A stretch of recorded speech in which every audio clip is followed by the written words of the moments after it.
You said midstream, bruh. It is 1:48 in the morning.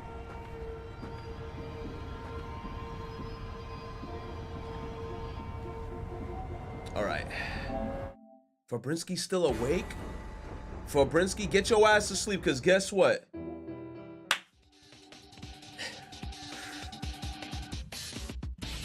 Let's go, baby. Yo, Fabrinsky would be mauling. No! 24-hour stream, man. Nah, I don't want to do that to Fabrinsky. All right. Fabrinsky, you could go to sleep, man. You should have been asleep. Why did Atlas port Persona 3 Portable to the Nintendo Switch and not Persona 3 Fez? You said, is the game still shit? No, it's actually very fun. I'm not gonna lie. Killing in the game is very satisfying because it's like, you know, you get annoyed by a mini boss or like one of those little enemies, and when you get to fuck them up, it's satisfying. The survey results said to pronounce it Fez in this video, so I'm doing so. And besides, Really quick before we record, how do you say Persona 3 FES? FES or Fez? Man, shut the fuck up. I'm calling that shit FES. Fezzes are cool. After Nah. You know what? Even worse. Persona 3 Fees. Fuck that shit, dude. Very long I'm wait, pissing off everybody. Persona Three can Fees. now enjoy a version of Persona 3 on modern consoles. Persona 3 Fees. Xbox, PlayStation and Nintendo Switch, as well as PC. Some fans have been disappointed though that Atlas chose to port the slimmed down PSP version of the game, Persona 3 Portable, rather than the more expansive PlayStation 2 Director's Cut, Persona 3 Fez. Nobody at Atlas has been forthcoming about the reason for this decision, so we did some digging. We looked at old interviews given by the developers at the time of P3P's release, in an effort to identify why they would consider this to be the must-play version of the game on modern hardware. One answer is, because they put a lot of work into it and they want you to appreciate that. Another explanation is that Persona 3 Portable was designed as the most accessible version of the game, in an effort to make it more palatable to Persona 4 fans who wanted to explore the series' history. Said project director and design director Mumon Yasuda, after P3 and Persona 3 Fez, Persona 4 was released. We're quite grateful for all the attention it received, and it brought many new fans to the series. Seeing that response, we thought that all these new fans, as well as people who haven't played a Persona game before, might want to get to know the series a bit more. P3 was a turning point in the series, and we felt that if we made a handheld console port, many more people would be able to play it more easily. With that in mind, we set to work. Persona 3 Fez released less than a year after the original Persona 3 as a kind of director's cut. Among other changes, its most notable inclusion is an expansive epilogue chapter, localized into English as The Answer, which explores events after the canonical end of the game. This epilogue is missing from Persona 3 Portable, and it's not the only thing. In order to cram... Bro, so they don't even got the answer in Persona 3 Portable? People are going to be so confused after how the game concludes, bro. It don't even got the answer. A full PS2 game onto a PSP UMD, the developers stripped out much of the game's polygons and presented the bulk of the story as a visual novel. According to Yasuda, the team was woefully close enough unprepared for the challenge of developing for PSP, and the vast majority of the game had to be redone entirely from scratch. He said, "When we started the project, we basically had no experience with PSP software development. Accordingly, we had no idea how much development would cost. We figured we'd just have to give it a shot and work from there. So it ended up being more of an undertaking than we had initially imagined. Cut this bit. Change that bit. We had never envisioned any of it when we started, but if we didn't cut down on various internal parts of the game, it just wouldn't fit. Development was quite difficult because of this. Every step of the way we'd hit a new wall, and every time we'd have to overcome it. Take the 3D character models for instance. If we left those as is, they definitely wouldn't fit. So we halved the polygon count, and then we had to adjust the... But then didn't I hear, I think I heard from somebody that apparently the way that they made Persona 3 FES was weird because they had individual models everywhere. They didn't use the same model. I heard I don't know if I'm correct. I heard like back in the day that they used a model for every cutscene and each model was different and each model was rendered. So that's why the game was so big when it came to data, because they weren't like popping in models. They already had preset models in every fucking cutscene. So think about so long story short, think about like the game had like a million models of the same characters in it. They weren't using the same models, I guess, like for each cutscene. Because, you know, like, have you guys ever watched a YouTube video called Boundary Break? And whenever they go boundary breaking out of the video game, they would have like the character rendered somewhere else within like a cutscene. But then I heard for each and individual cutscene, there was a new model of the same fucking character all the time. So then that's why the game had so much. I don't know if it's true, but I heard that from somewhere, and that shit like boggled my mind. I was like, why the fuck did they make it like that? But it is what it is. The models so they didn't look off. Yeah, the coding In was a end, mess, from what I they heard. essentially had to remake everything. For the development team, though, it wasn't enough to simply recreate an approximation of the original game in portable form. They wanted to add a substantial new element that would give existing fans reason to revisit the game. This task was assigned to Azusa Kido, a rare woman on the development team, who had originally been responsible for Persona 3's social links, the system by which the player makes friends in the real world. As game director and scenario writer, she reworked many of the social links. The main bulk of her work involved creating the game's new female protagonist. So she was the one that worked on that? I didn't even know. And then also to find out that a female in the development team worked on the female protagonist as well as the social links. I'm not gonna lie, that's why I feel like I liked a lot of the social links in Persona 3, especially that fucking the Sun Arcana. Oh, the purple crocodile. Oh no, the pink crocodile. Oh. Decision came from Do I still have the song in the shit? Hold on. Oh, the pink crocodile. Oh, the pink fucking crocodile. Oh. Yo.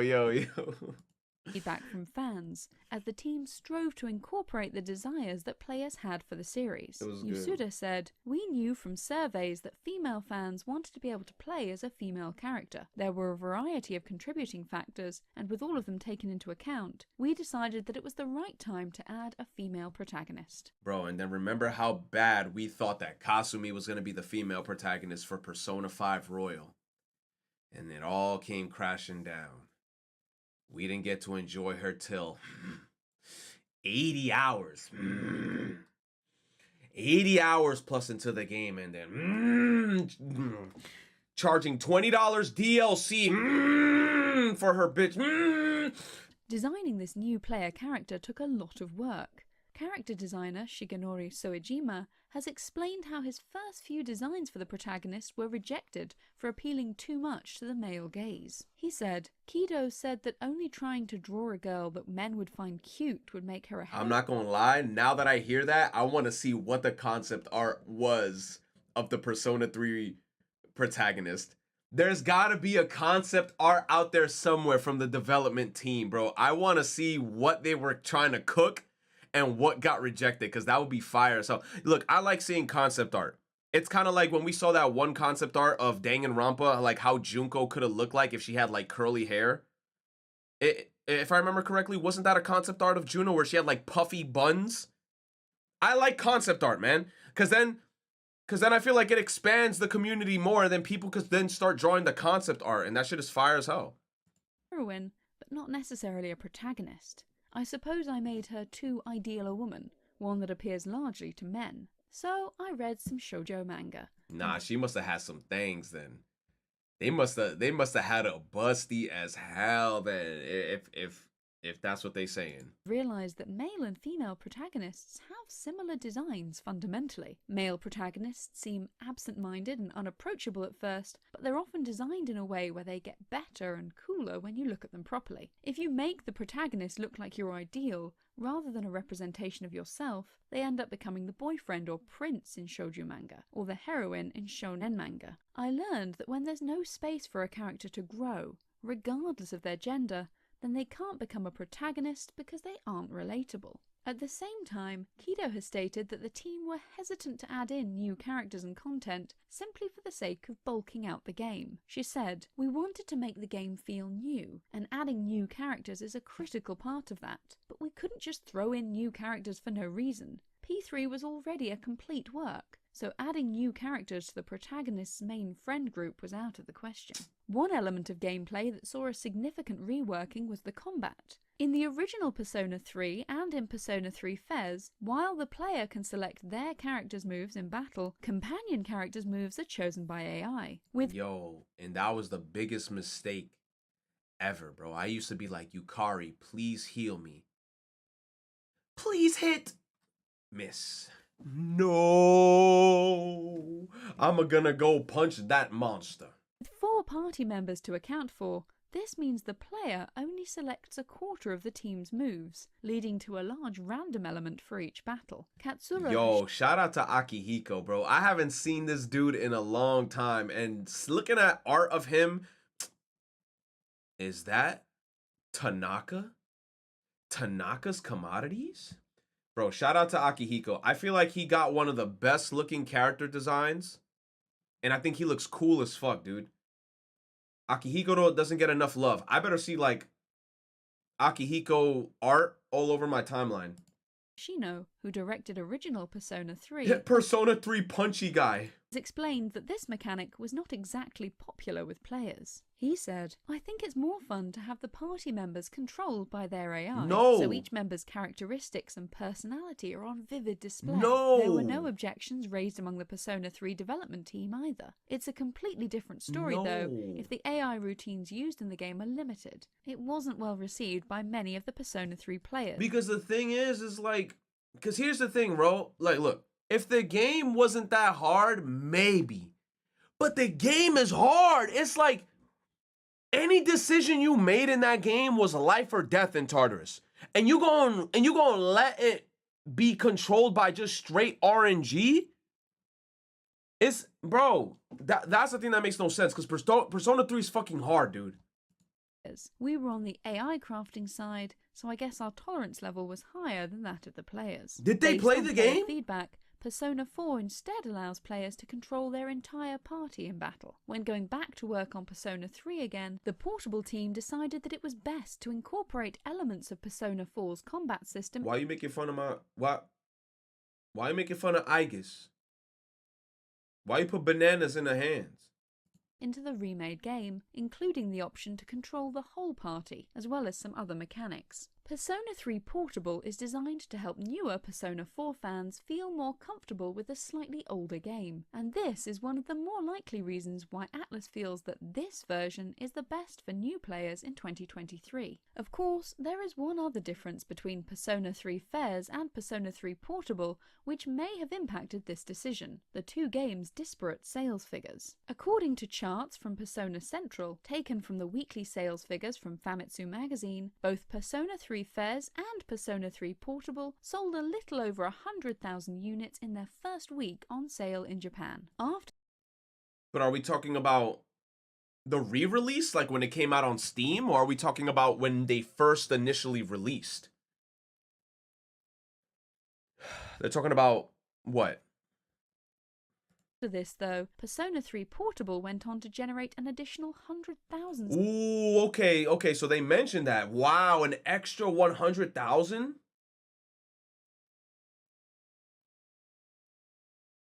See, look, Persona 2, nobody touching that shit. I keep telling y'all, Persona 2 don't exist.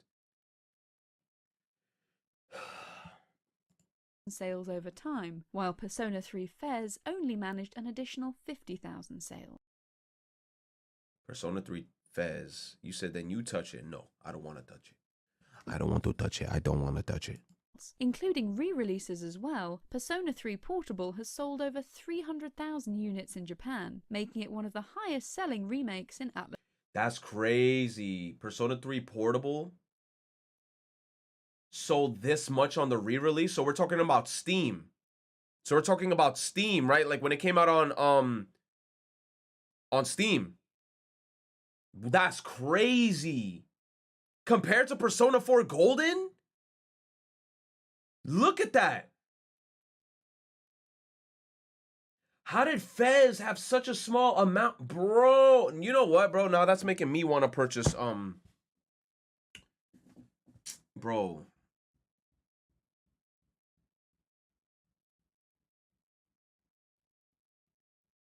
Imagine I get it for the Nintendo Switch. I get it on the Nintendo Switch and I play as the female protagonist. Cause I've never done the run like playing as a girl. Let me see. Why am I playing this on my Switch? You guys are about to get mad at me, bro. Look at what I'm playing. I'm so ashamed of myself.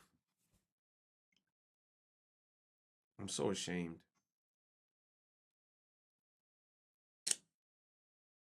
Chad, don't think anything weird, okay?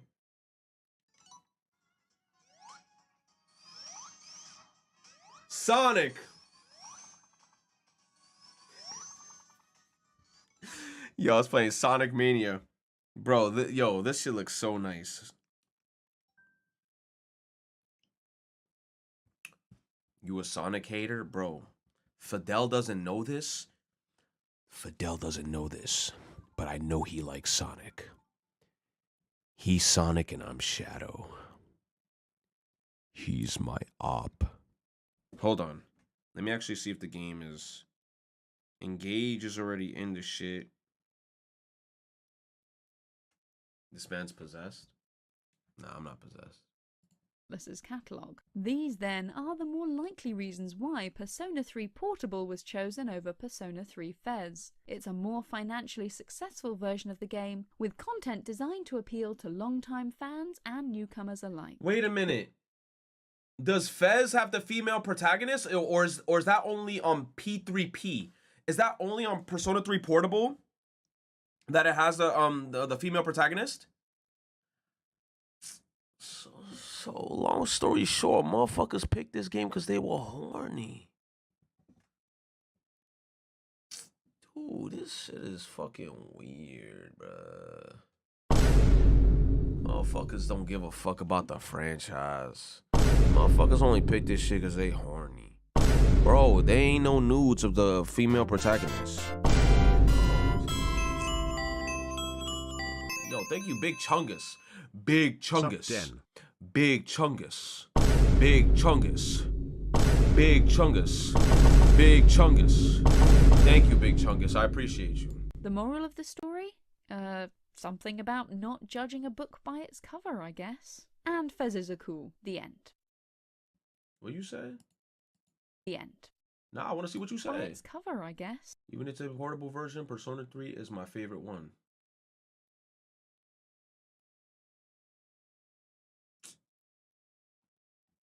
You said female art is about to skyrocket.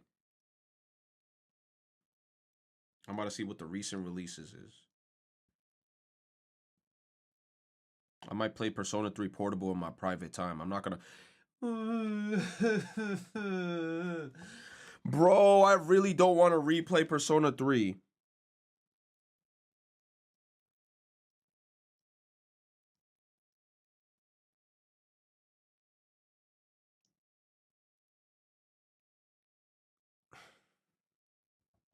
You said then don't. Nah, bro, I'm gonna put myself through that. I'm gonna put myself through that struggle. Damn, they have the bundle sale on the Nintendo Switch store. Save your money? I should save my money. You know why? You know why I should save my money, chat? Because Fire Emblem Engage.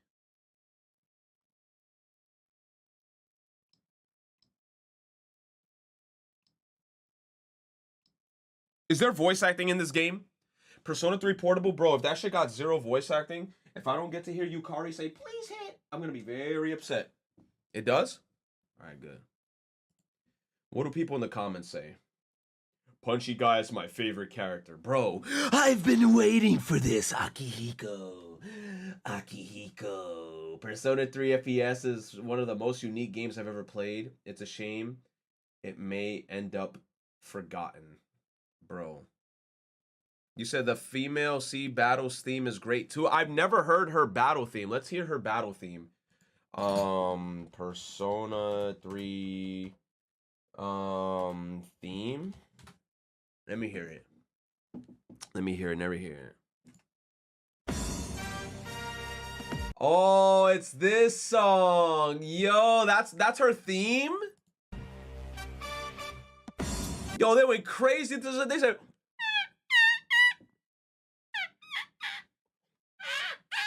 Yo, they went crazy with the trumpets.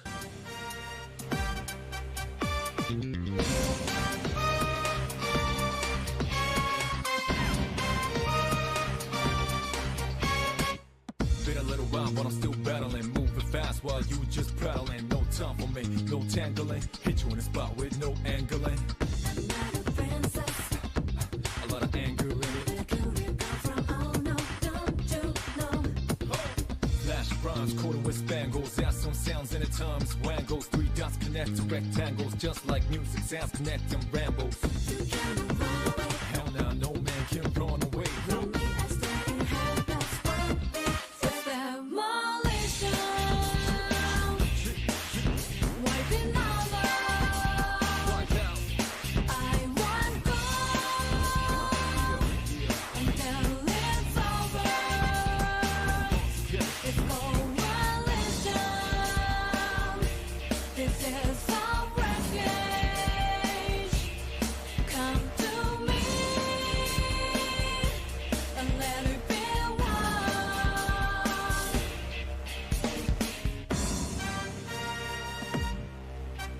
They went crazy with them trumpets. At least it's a different song. I can't believe this awesome song is actually a battle theme. This song is practically just because I'm a girl doesn't mean I don't need to be pampered. For people confused by Lotus Juice lyrics, allow me to help. Flashy rhymes coated with spangles. Spangles, a small thin piece of glittering material typically used. Man, yo, shut your fucking ass up. Let me see. She has a name now. Her name is Coton.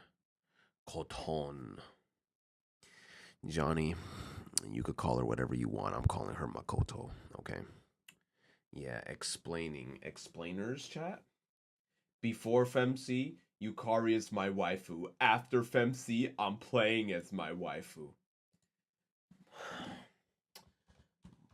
You don't shut your bitch ass. You said, but Makoto's from Persona 5. You right. Is that a peanut? Dies of cringe. That peanut dies of cringe. Dies of cringe, dude. The fucking peanut just drops and dies. Let me look on Twitter if there's any cool art of her. That's a bean? That's a whole jelly bean. It's demolition.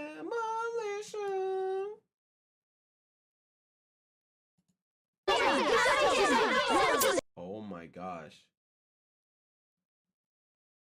Wait a minute. This is very excited for so many new players to understand how great the FemC in Persona 3 Portable. You saw Mitsuru Senpai in a bathing suit at Yakushima. Did you get any pictures? I'll sell you one for 1,000 yen. Yo! Yo, this is making me want to buy it. This is making me want to buy it, bro. You know why? Because I feel like we're going to experience the game.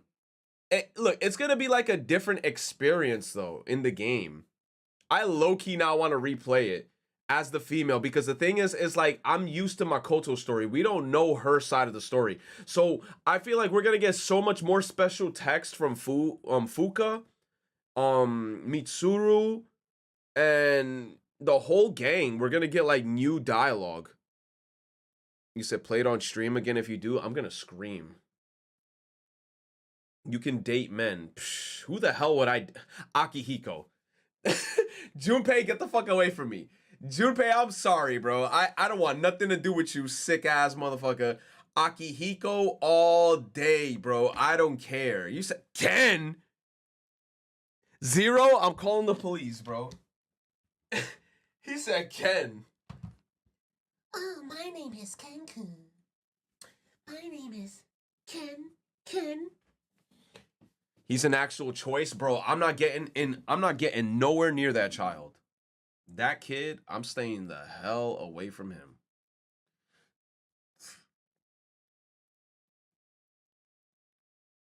You said a lot of people say that she's a bad MC because her cheery personality is a complete contradiction to the whole theme in Persona 3.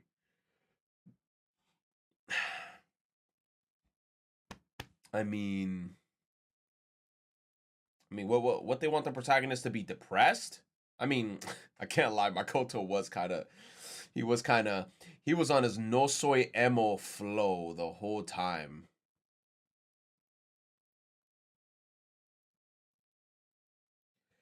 But I mean, I feel like it's a nice change of pace. It's a nice change of pace if like the characters are actually like, you know, I guess nice if she's nice. So it's not that big of a deal. I like her being cheerful way more. Let me see if there's any more like cool pictures or like. Oh my god, it's just mad people cosplaying. This is so cute. I love art like this. Cute. Wait, did this person draw this or did they just repost art? I don't know. I don't know if I'm gonna retweet that. I don't know, bruh.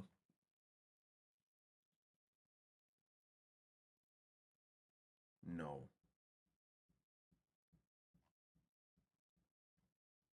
You know what I'm waiting for? You know what I'm waiting for? I'm waiting for this game to get re-released and some motherfucker on Twitter. Watch, there's gonna be that one person. There's gonna be that one person on Twitter when this game comes out for the Nintendo Switch and they go and buy it, watch. And I quote.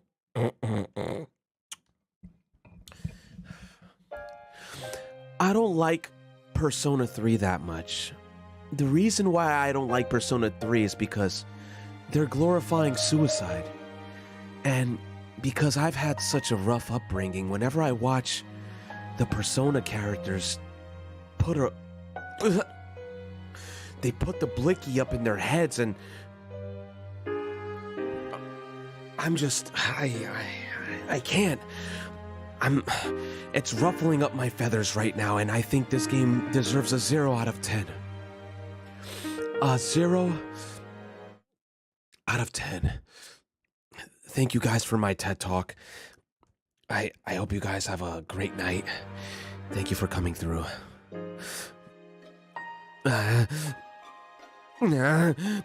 Clipped and shipped. Whoa. Please. Please, please, please. Please, please. Oh!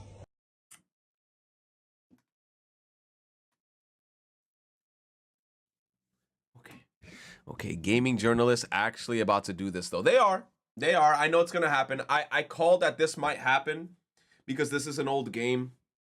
And I know the game is most likely chat, what is this game rated? It should be rated M for mature realistically. Realistically, in my opinion. It's rated M, right? But you already know there's gonna be that one motherfucker. I purchased the game using my mother's credit card and I'm a minor. I played the game and now I have PTSD.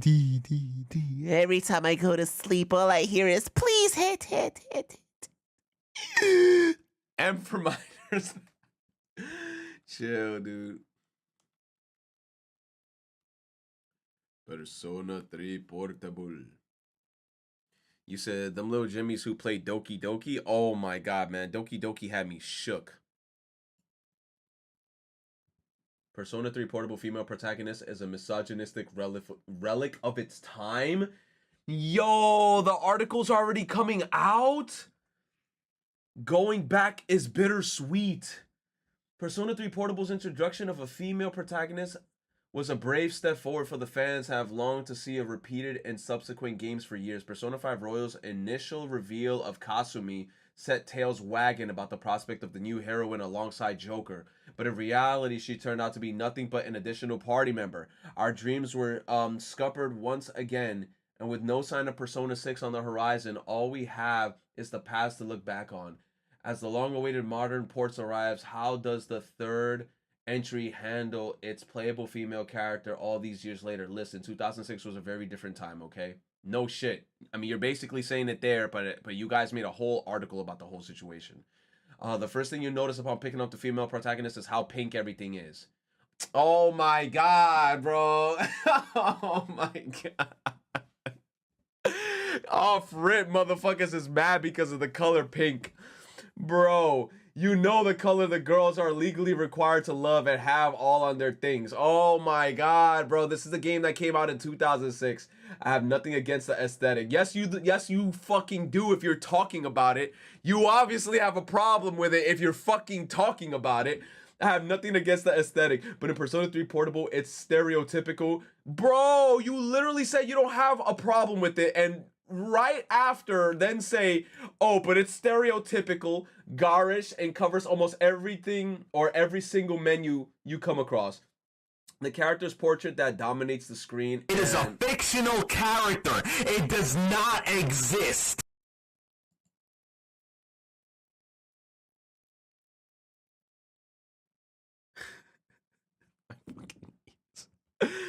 My fucking ears.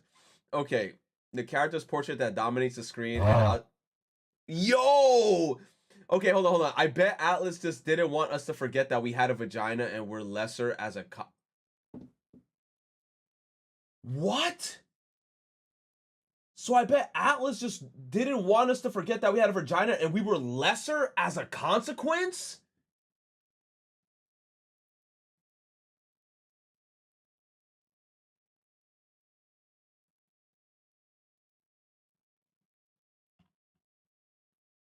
Jade King? Who hurt you? Bro, he went from... I don't even know who the fuck is this. All I know is that they went from saying, hey, I'm not annoyed by the color pink, to then out of nowhere saying, so I bet Atlas just didn't want us to forget that we had a vagina and we were lesser as a consequence. Whoa, that is a really... Bro, let's continue. Persona 3 originally released in 2006, and thus many of its societal biases and gender norms are representative of how anime, manga, JRPG, and perhaps most importantly, Japan were at the time. That doesn't seem like a long time in hindsight, but this medium has come a long way in regard to sexual equality over the past 2 decades. A number of games are now led by empowering female characters, while blockbusters aren't afraid to critique the problematic endurance of toxic masculinity and how games continue to cling on to it. Even JRPGs with recent hits, including Nier Automata and Final Fantasy VII Remake, have grown far more subversive and willing to acknowledge their flawed and cultural society. I mean, those are games that are a bit newer. You still got to take into consideration that this game did come out in 2006. And these games are a bit more new age, so...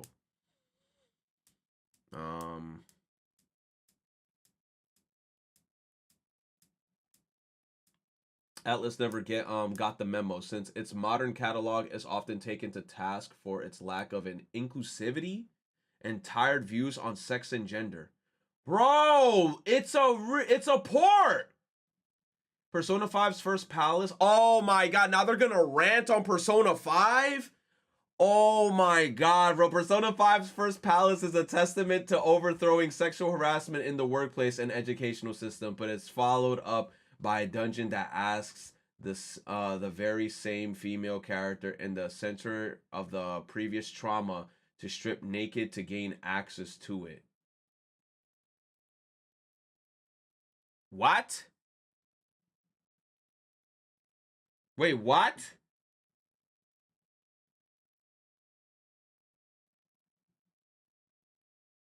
Wait, are they talking about on?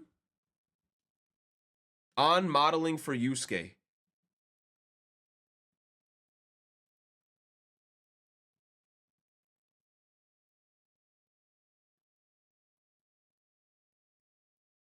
On modeling for Yusuke so Morgana can open the door in Madarame's palace. I will put my heart and soul to create the best nude painting.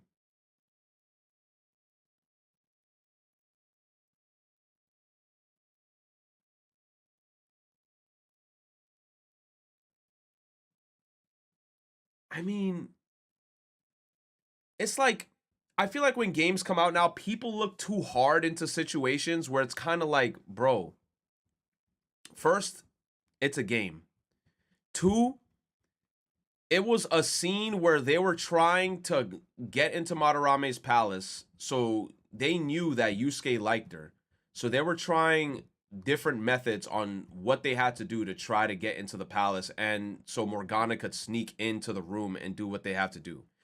But I feel like they look so hard into the lines. It's like, I feel like people play games. Like, this person specifically sounds like they're the type of person that gets offended for other people, if that makes any sense.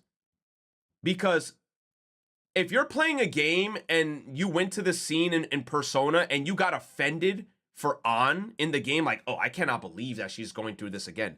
Bro, you got to take into consideration, this is a fucking video game. This is fake. None of this is actually happening. This is, bro, just play the story and see where the fuck shit leads.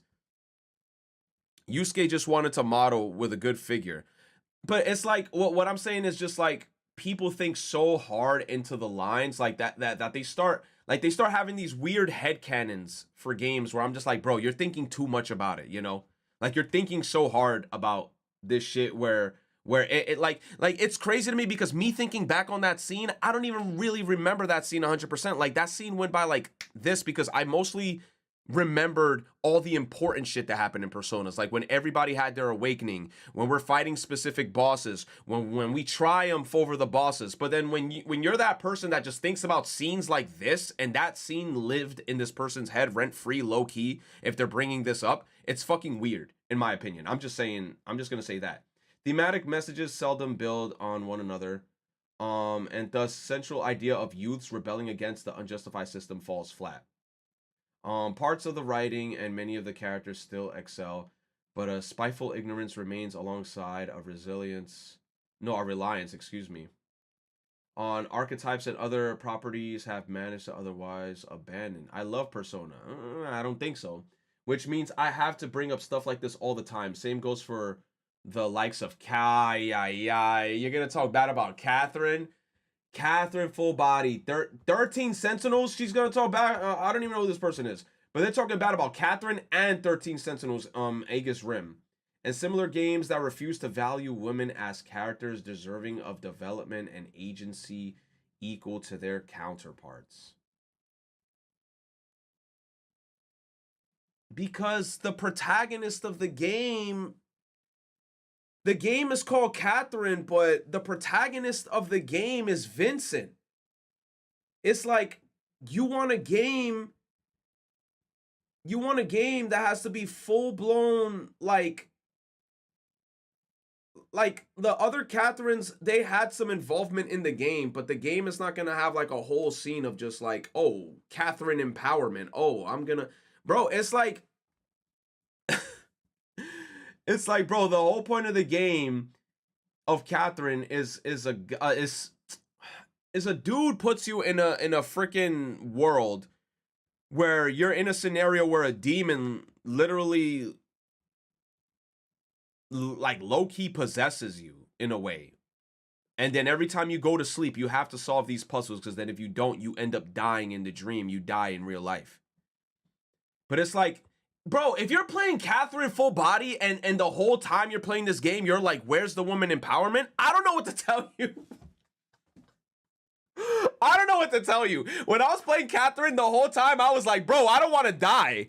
I want to see Vincent get out of this situation. That's the whole thing that I was thinking of when I was playing Catherine full body. But if you're booting up Catherine and the first thing that comes to your head is, yo, where's the empowerment? What are you talking about, bro?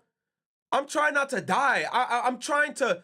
The whole time I'm hearing in the game is edge, edge, edge. I'm trying to pull blocks out and not get stuck and climb up to the top. If you play Catherine and see that booty monster boss and immediately think women empowerment, seek help. Oh my... It's like... I don't know, dude. It's like...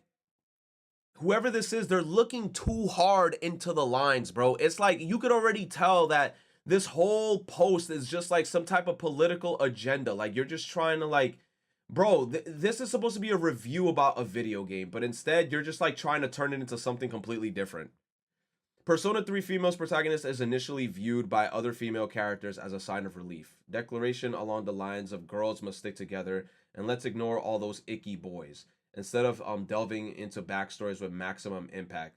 Yukari hides a tragic past that her social link does an excellent job delving into. But the way she treats you like a friend with additional value purely because of who you are and doesn't look past the irked me, like me being a woman, was a demonstrable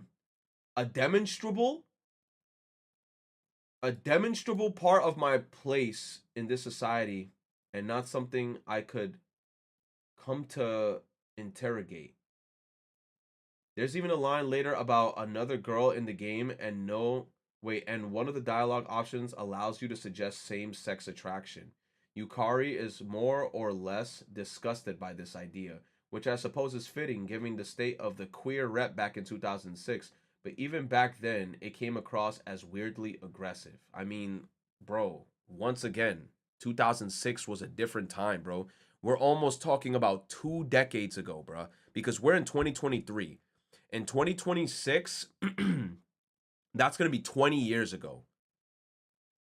So it's like, I understand you could be upset about this all you want, but you still keep on stating that the game came out in 2006. So you're knowledgeable about this. You know the game is old. You know the game is damn near 20 years old and you're still like acting salty about the situation. It's like, bro, it is what it is, man. It is what it is. He said Retro should be on 50 followers this past 2 a.m. Hey, man, I don't even know how much people are watching, but I'm just chilling. You're rolling Persona 3 Portable as mostly a silent sexual object.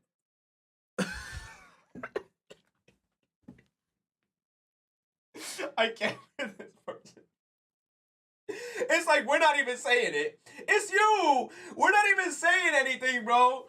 Yo, how do you start off the next paragraph with that? Your role in Persona 3 Portable as a mostly silent sexual object is exemplified further with characters like Junpei Iori, a perverted weirdo who is coincidentally still voiced by alleged abuser. Oh my god, dude. Yo. Oh my god, dude. Yo, they really just went there. They really just went there. I wouldn't blame some of you for switching to Japanese audio for this one, bruh. Yo, this whole person has an agenda writing this whole thing. This whole thing is an agenda piece, bro. Even more so when the majority of his lines when playing as the female protagonist involves the thrill of living with a house of sexy girls, hitting on fellow students, or wanting to get his rocks off. Much like Yukari, beneath the dated flaw sits a compelling character arc, but it's much harder to look past nowadays, even more so when the port on display is otherwise so basic. But it's like, you know what's weird? Is that when people, like, look, you got to take into consideration, this is a video game with characters set in high school. In high school, a lot of guys are like that. Like, let's keep it a stack. A lot of guys in high school are sometimes very perverted. And it is what it is. Why? Because it is what it is. So it's like when characters get so mad, like when people get so mad when they look at characters in these video games, I'm like, bro, dudes are like this all the time in high school. Like we gotta, like if we're talking about like more adult, right? Like if we're like adults, I can understand that argument.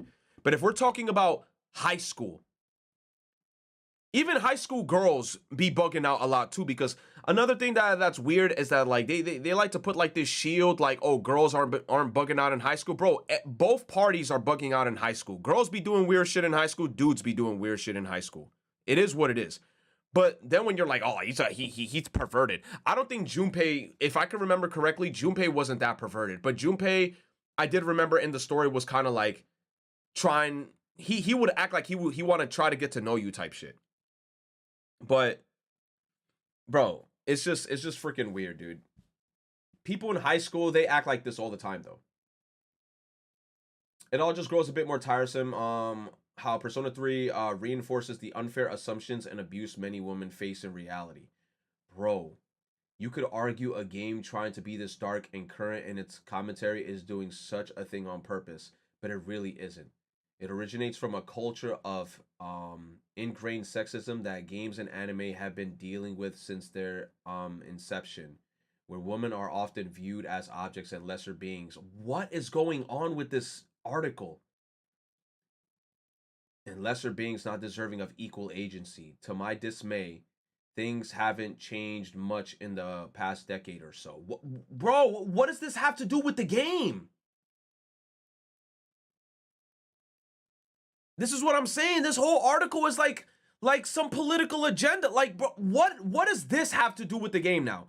To my dismay, things haven't changed so more in the past decade or so. Like, now you're just like super shifting.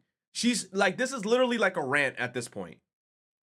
The language used is more sensitive, and women and gender non-conforming characters have more of a presence.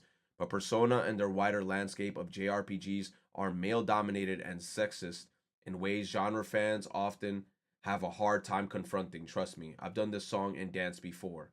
Bro. Bro. This whole article was a vent. They didn't even go that deep into talking about like how the game is. They're just literally like venting about like, oh, the game is sexist. But you kept on claiming in the beginning that it's a game that came out in 2006, so you still gotta, in a sense, give it some type of leeway, because this is a game that came out damn near 20 years ago. If this was a game that came out this year, yes, you have all the power to bug out. If it came out this year, if it came out last year, you have all the right to bug out. But this is a game that's damn near 20 years old. Persona 3 Portable has fallen on the back burner for now, as I continue with Persona 5 Royal and prepare for Fire Emblem Engage. But after 20 plus hours as the female lead, I've left with a feeling of dejection. Like whoever wrote this character and their place in this narrative neither understood woman. A woman wrote it. A woman wrote it, though.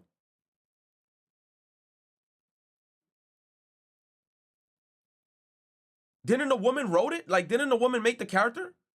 If I remember.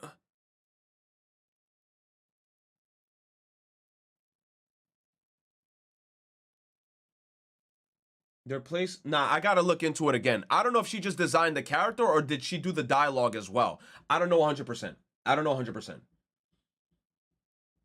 And their place in this narrative world understood women nor knew how to make them matter alongside a larger cast who should have far empathy for those frequently ostracized from the status quo. Women play a part in that equation too. But from the dialogue and storytelling scene here, you wouldn't think so.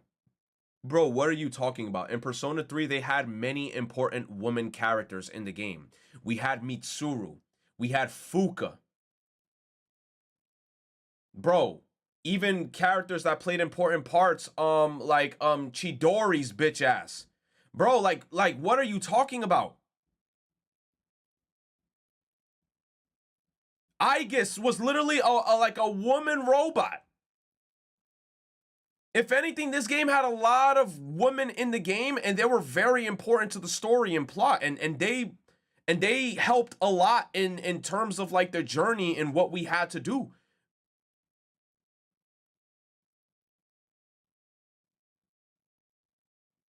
It's like you, and then it's like, I'm gonna say this again. This is a game that came out in 2006, so in a way, you still gotta give it a fucking pass. It's a game that came out in 2006. You sound like you want a game that just panders specifically for you. And then this is the thing that people have to understand in today's age and society is nobody owes you shit. I'm gonna say it again. Nobody owes you shit. You could want a game to be a specific type of way, but you're not entitled to shit. If a game comes out and you don't like it, just don't play it. That's it. Just don't play it. Just don't play it. People, a lot of the time, people want games to be made like specifically hand-tailored for them. This person sounds like they want a game where like you go to school and it's just girls. and y'all all just get to hang out with each other and talk about women empowerment and have like, bro, I just don't understand, bro. Like, I don't understand this whole article. It sounds like they didn't even play the game because, like I said, there was a lot of powerful women in this game, and you didn't even mention them. You didn't mention me. You didn't mention Mitsuru. You didn't mention Fuka. You only mentioned Yukari. You only mentioned Yukari. Where's Fuka? Where's Mitsuru? Where's Aigis? Where's Chidori? How are you gonna write a review for a game when you don't even like play the game? Man, whoever this person is, they probably enjoyed the show Velma. I bet money.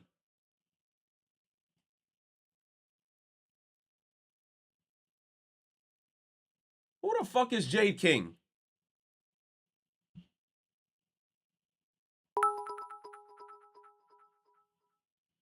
This hurt to read. Honestly, it's the same with this. Probably the same person who would write a twit longer about the Bayonetta franchise is ruined because she was confirmed straight. You said this hurt to read. Honestly, it's the same thing that probably person. Bro, hold on, man. Why my radiator on? Give me a second.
It's demolition.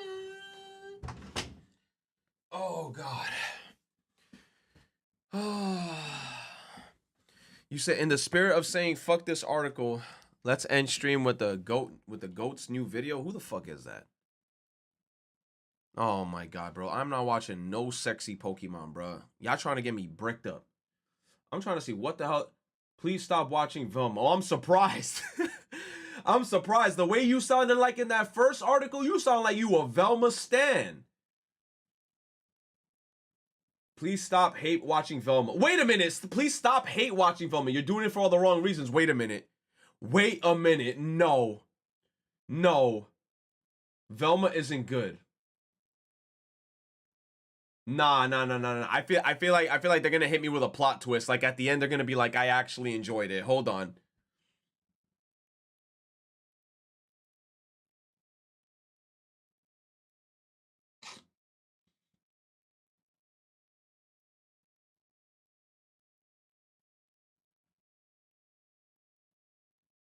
Nah, this show looked like it's some hot ass anyway. Nuke the site. You said, what on earth am I watching?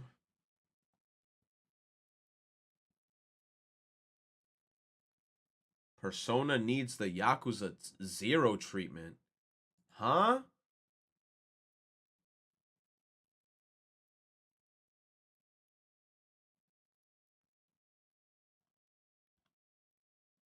Huh?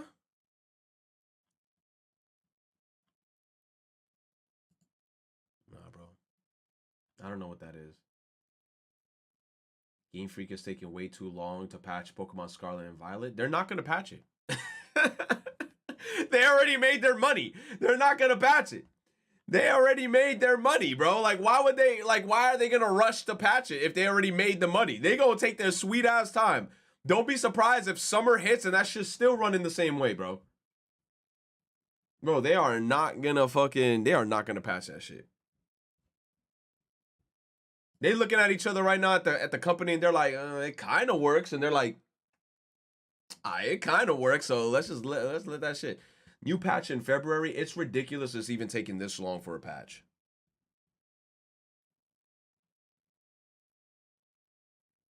It's demolition.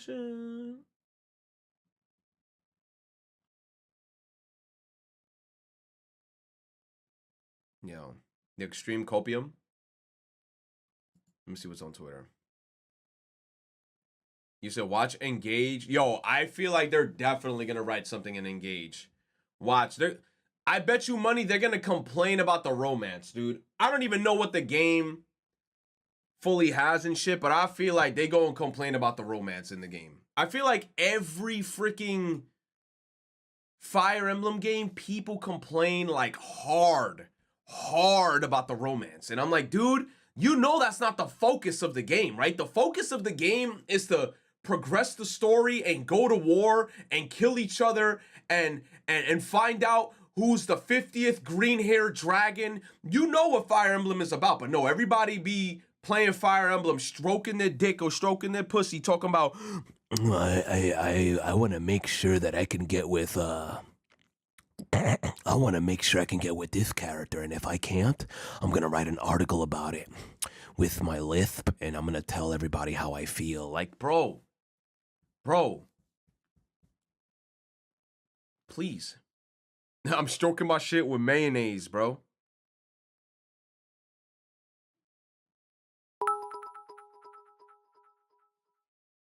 Watch the iceberg. Bro, I'm not watching that long-ass ARG iceberg, Tainted. You already gave me nightmare fuel last time. Like, you don't know, I couldn't go to sleep last night from that other video, bro. Yo, Retro, before you end, how about you give me VIP? Smile hashtag Afrogenics for VIP 2023. Uh-oh. He's the new A-Lord, chat.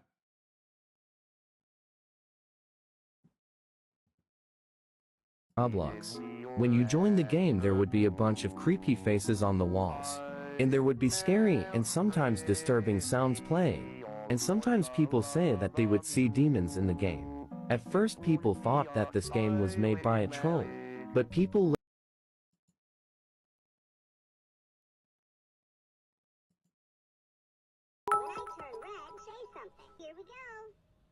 Don't compare me to fucking A-Lord. I'd commit some crimes before then. A-Lord. A-Lord.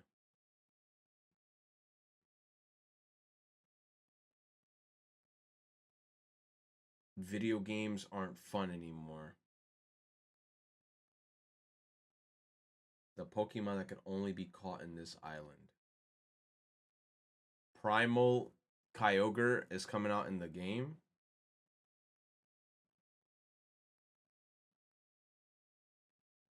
Bro. The guys in chat right now, don't start beef. Yo, don't start beef with A-Lord. Leave him alone. He has done nothing wrong. Yet. Okay, I see Persona 3 in the... I don't know why. I feel like this game is going to be weird as fuck to play on my PlayStation, dude. Like...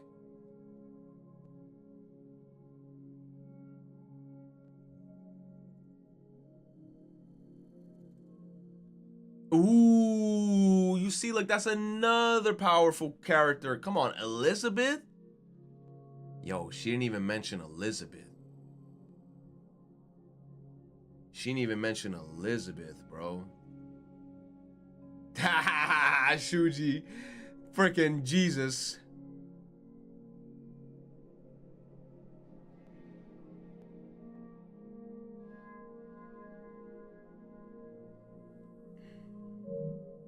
I've been waiting for this. This game is 6 gigs?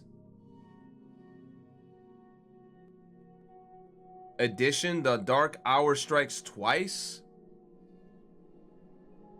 Does the Switch version run at 60 frames? I don't even know. Key features. Enjoy Persona 3 Portable now in the newly remastered graphics. Bro, this is not remastered. Improved smoothness in gameplay and a quality of life features including difficulty selection and quick save functionality. Climb the looming towers of Tartarus. Experience this dark emotional journey.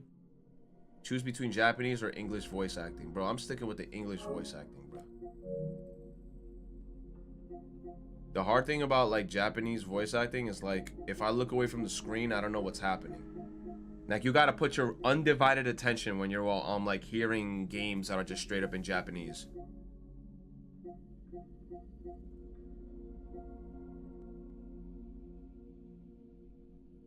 You say Yukari feels like a character that you're gonna hate or adore. I like Yukari. I didn't hate almost anyone in the game.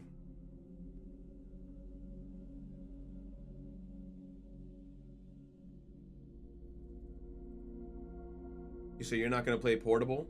Bro, a part of me wants to play Portable, but then at the same time I think of how difficult Tartarus was, and then I'm like, I don't want to go through that experience. If anything, bro, I rather would buy Persona 4 for the Nintendo Switch.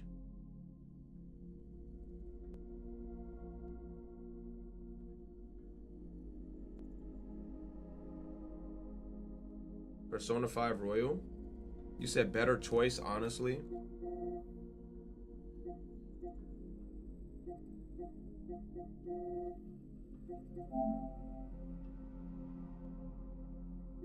I'm gonna put them shits on my wish list. You know what? I'm not even gonna rush buying them. You know why?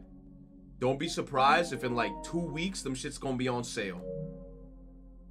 I'm gonna put them shits on my...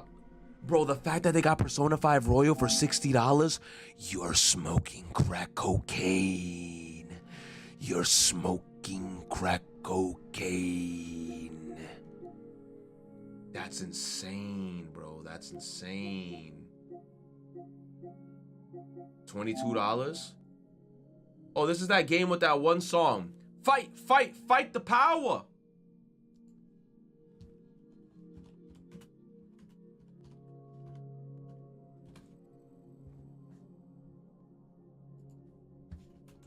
You say it's not that song, wrong song? No, it's not.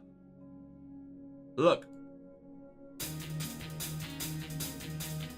Oh, that's not the one. That's not the one. Fight, fight, fight the power. Fight the power. Fight, fight, fight the power.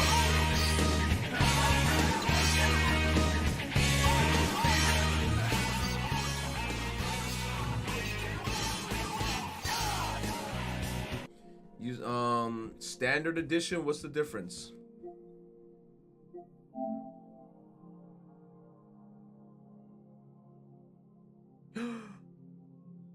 Ooh, that guy. Ooh, what's that hairstyle?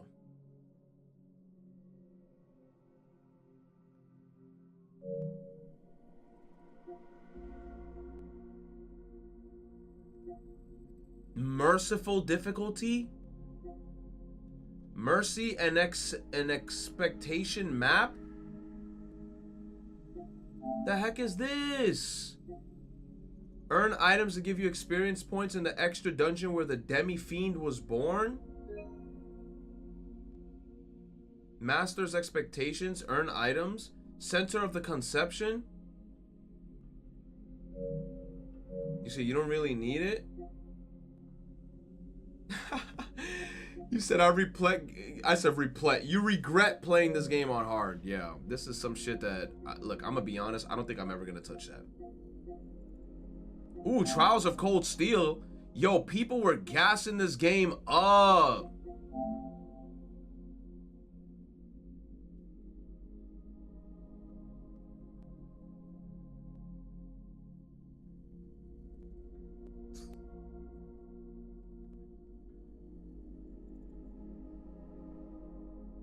Man, these characters look... Bro, what is this? This shit looking like Legend of Zelda. Bro, what the fuck?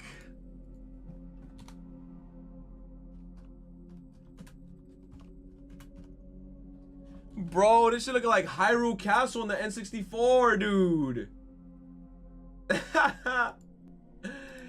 Yo.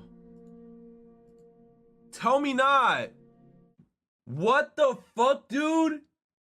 Are you sure this game came out this year?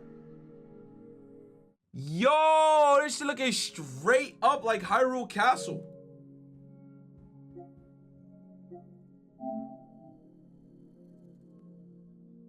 You riding a motorcycle? Nice. Where are the trees? Oh, no, I'm not touching this game. Nope. Nope. Nope. Nope. Nope. Nope. Nope. Nope. Nope. Nope. Oh, it's even cheaper here. $8. Maybe I could just play this shit on the fucking...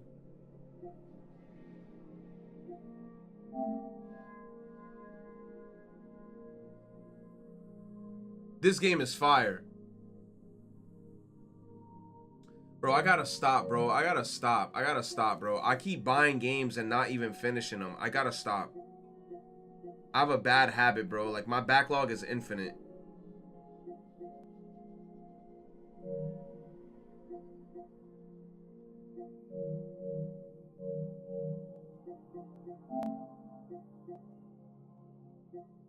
Holiday sale.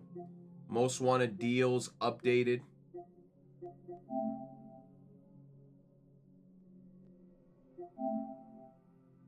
You think I'm gonna buy a football game with this guy's face on the cover? I don't even know who the fuck this is.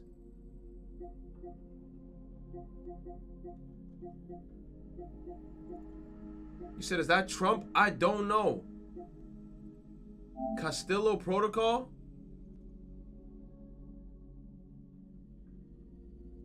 Bro, I remember when I was excited to play this game and then they told me, yo, they ran out of console codes. They're like, we could give you the Steam one though. I said, man, keep that shit.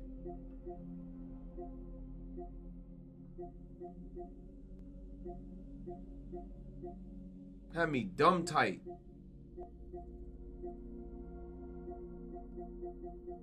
He's Mr. Madden himself?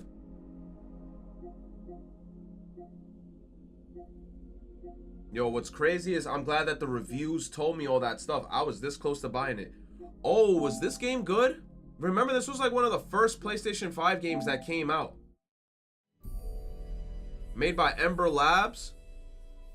It's mid. He said, fuck no, baby, it's mid.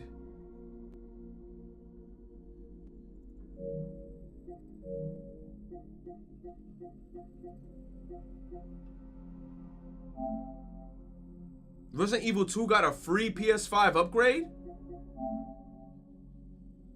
Yo, you don't know how many times I've seen this girl in like a hentai. Like, the 3D model art makers on Twitter go crazy for this character. Crazy! Like, I didn't know she was that popular.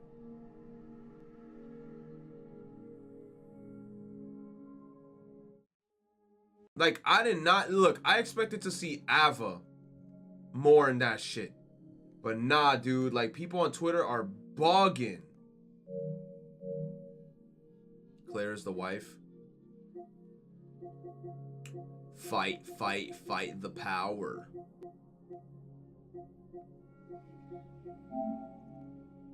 What game is this? What car game is this? Need for Speed Unbound.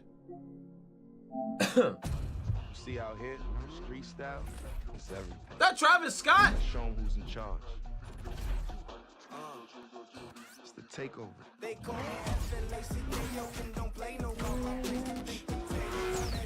That's Rocky? How about you suck on my ASAP cookie?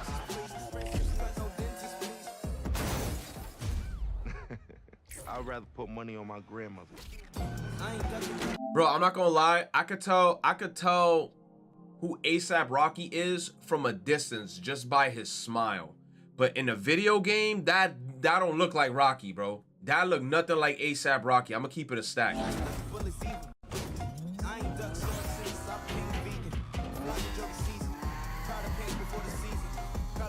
I like the effects of the game. Like you see, like when they're driving it, and you see like the smoke. Like you stole it. I like your style.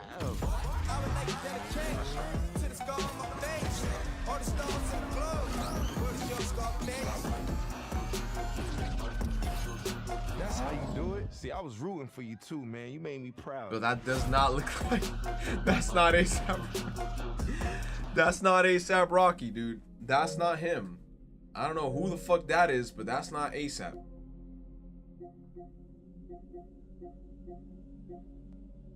Hello neighbor, bro. This game looks scary. What's this?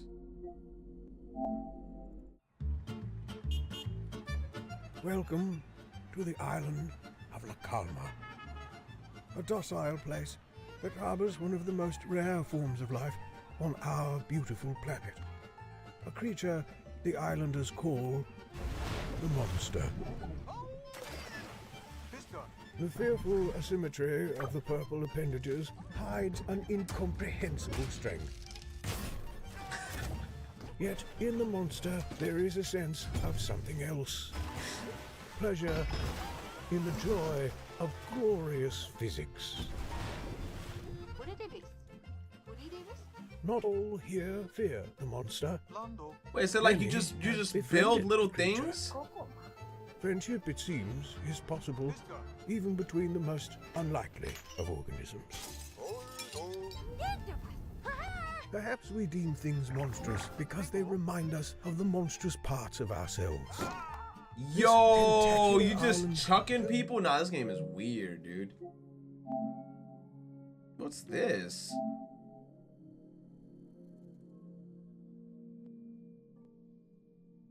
What the heck?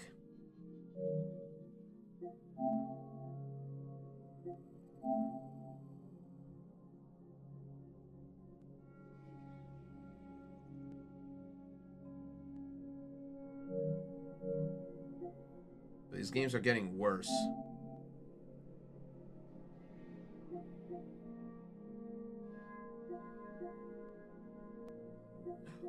Three cuties plus themes? Whoa! Oh, that's for PS4. The hell am I supposed to do with this?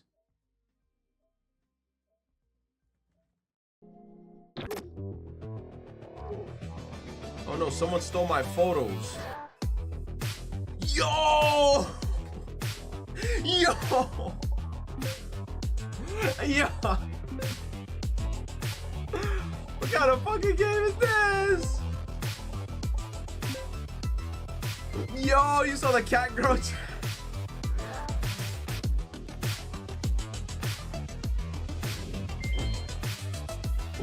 Yo!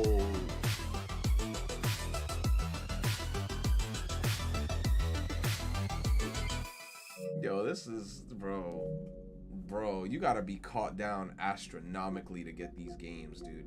Like, imagine somebody walking in on you playing one of these shit. Bro, Emily wants to play? Hell no, bro. That shit is spooky. I don't want to get chased by Chester.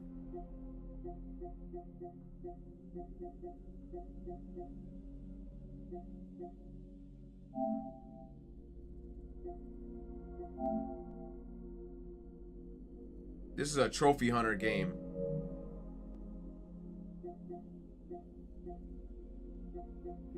Oh, we're gonna go to the bottom of the list and find the most ass game ever. Shred it.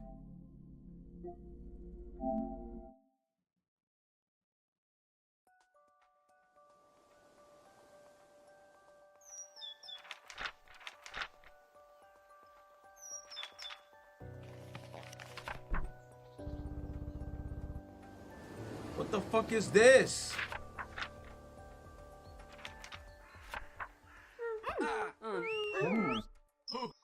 Some bootlegged ass Little Big Planet.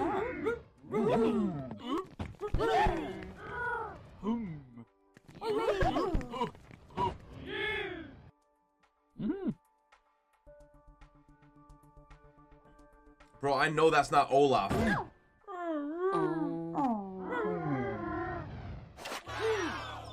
Okay.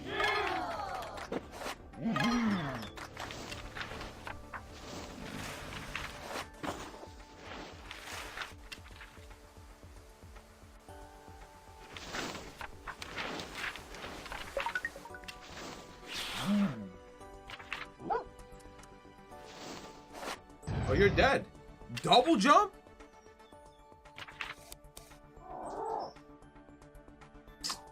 Bro, if you don't get this shit out my face, this game looks like it has ads.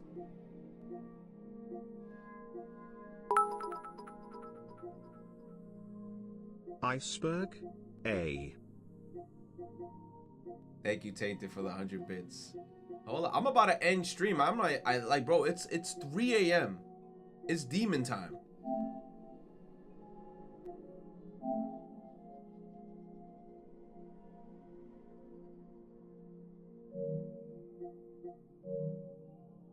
The art in this game looks good, but bro, let's search up the word waifu and see what pops up. 3 a.m. horror game? I have no clue.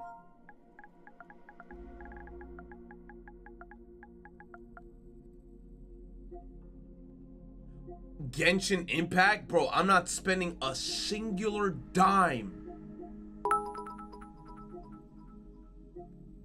Go back up to Legend of Jianding, that game I kept an eye on and was pretty dope.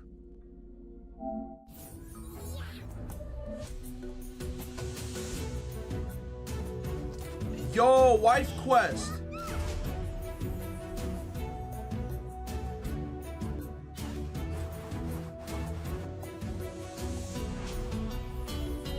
Oh.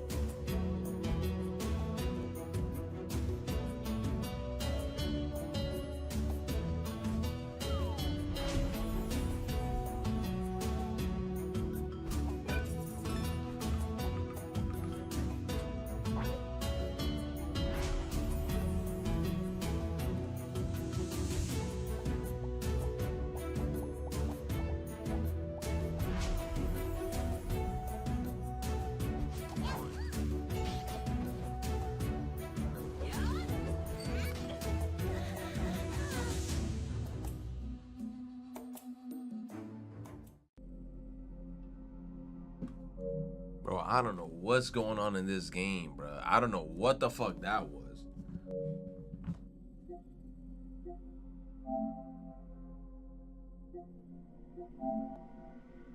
Ooh, an RPG. In before this, just like a hidden gem that's like actually really good.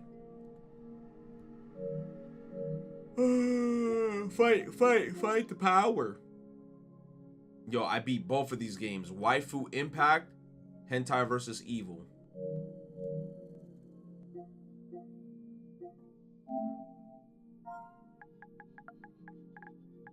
Anime girls for chat.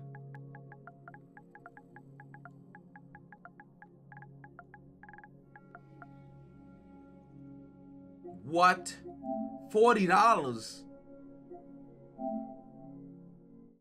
$40. Hold on, $40.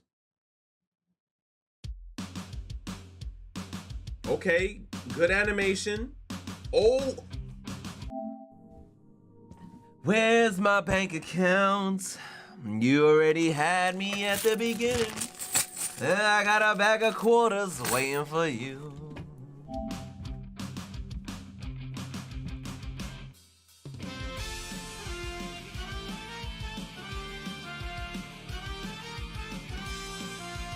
I've never heard of this.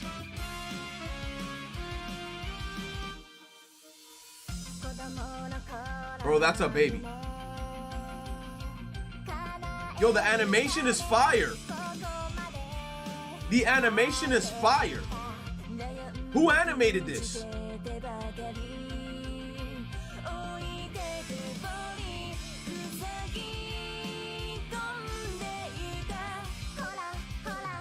No, the animation is good. Wait, the motorcycle turns her on?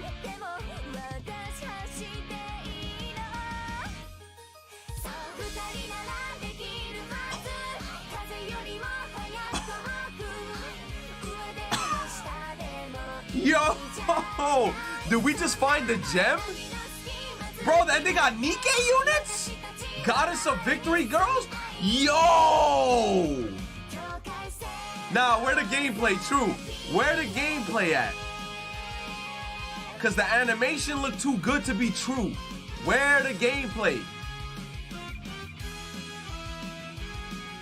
Nah, this animation looked too good. Where is the gameplay? Coming summer 2020? Nah. Oh, it's Marvelous. Okay, Marvelous and Xseed worked on this. I never heard of this game. Okay. Looking a little bit like Senran Kagura. Washing car simulator? Okay, driving.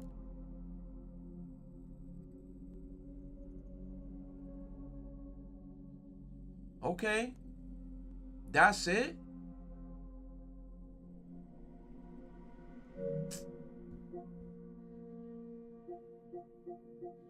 Oh my god. Senran Kagura character pass?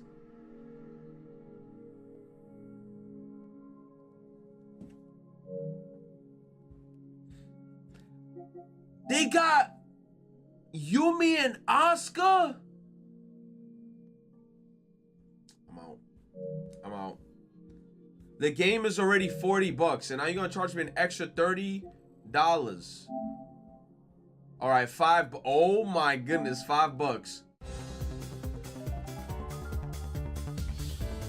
Bro, this is the most low budget betting?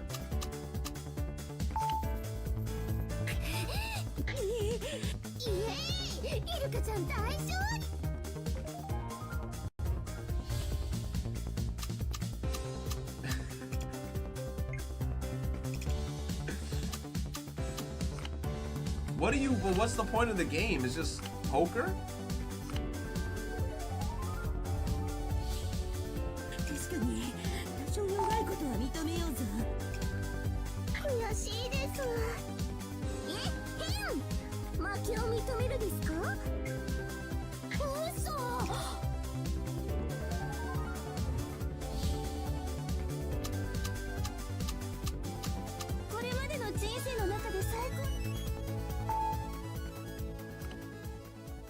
I'm good.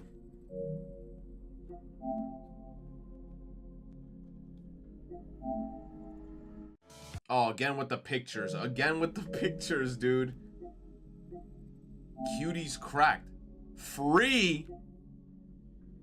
Wait, the game is free? Nah, there's a catch. Nah, there's a catch. I don't trust it.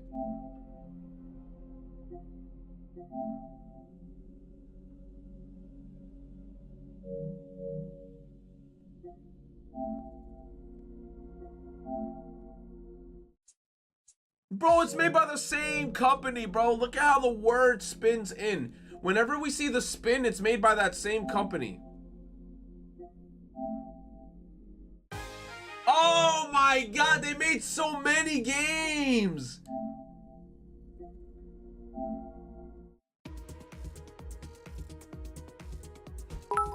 More.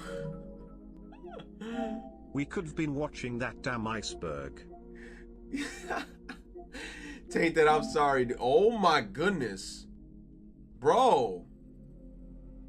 Damn. Yo, she's a fish. I'm the biggest fish. I'm the biggest. Yo, Tainted, thank you for the 100 bits, man. I'm the biggest bird. I'm the biggest bird. $60. Bro, they all got the...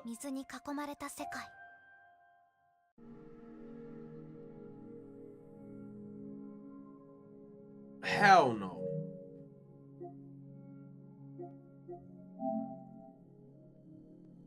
Real? What kind of...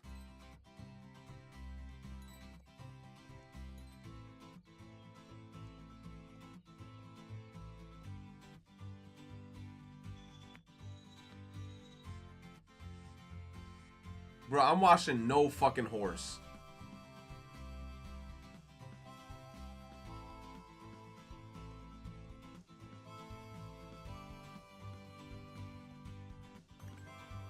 Bro, I was doing that shit in Ocarina of Time. This is some ass.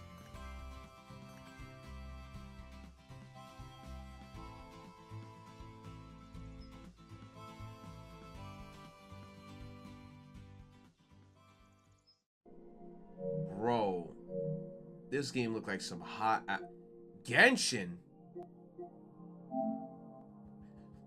Okay, whoa. Whoa. Bleach.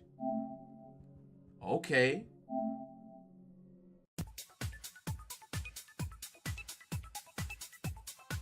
Bro, there's so many girls that they designed, dude. Bowling?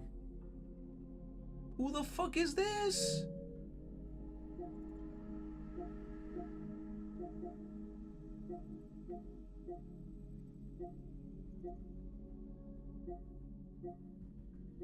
$15.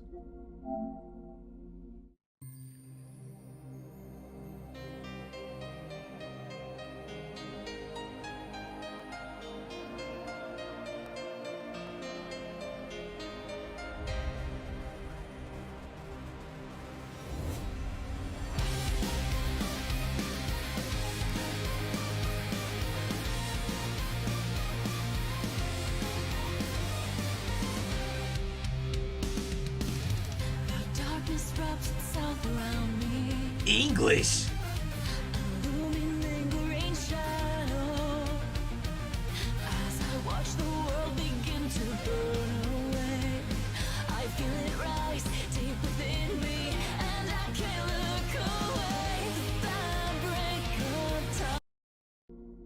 Okay. This might be better than Melty Blood, but I'm not a fighting game player. All right, let's go all the way down. Alchemist.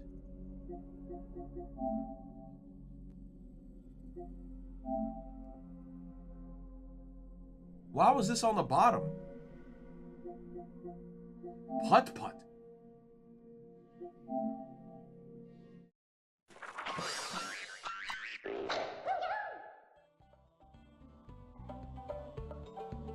Wow, the Cartown Zoo. This looks great. What? This looked like some elementary school shit.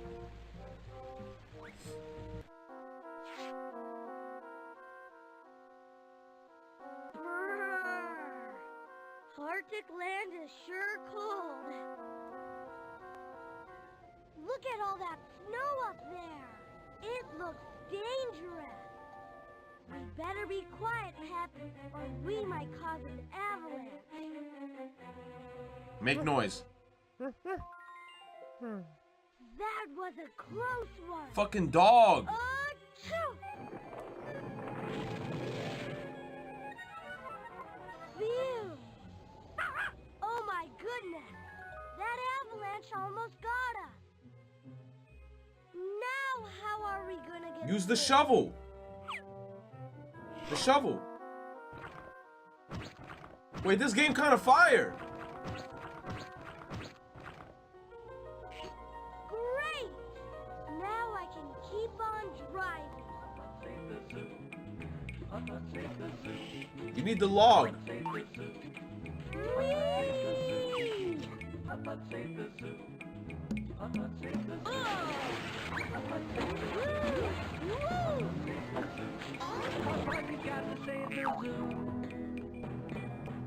I'm not gonna lie, if I buy this, I'm not gonna stop playing it, so.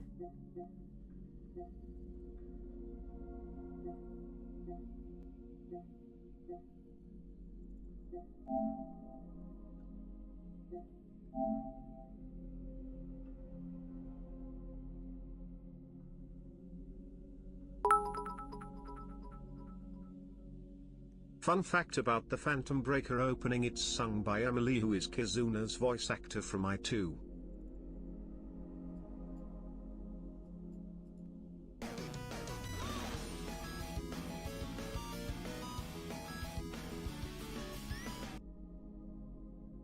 Fun fact about Phantom Breaker.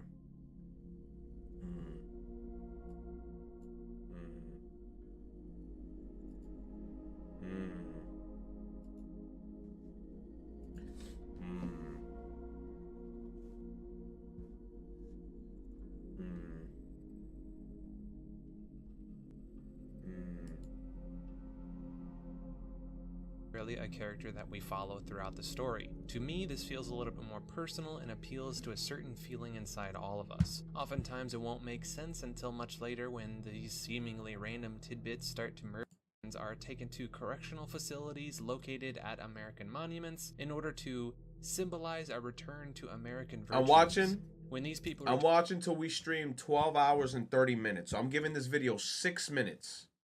Returned to their families, they were said to have improved personalities, no memory of their anti-American past, and even slightly altered wait a minute. physical appearance. Tainted's not even here?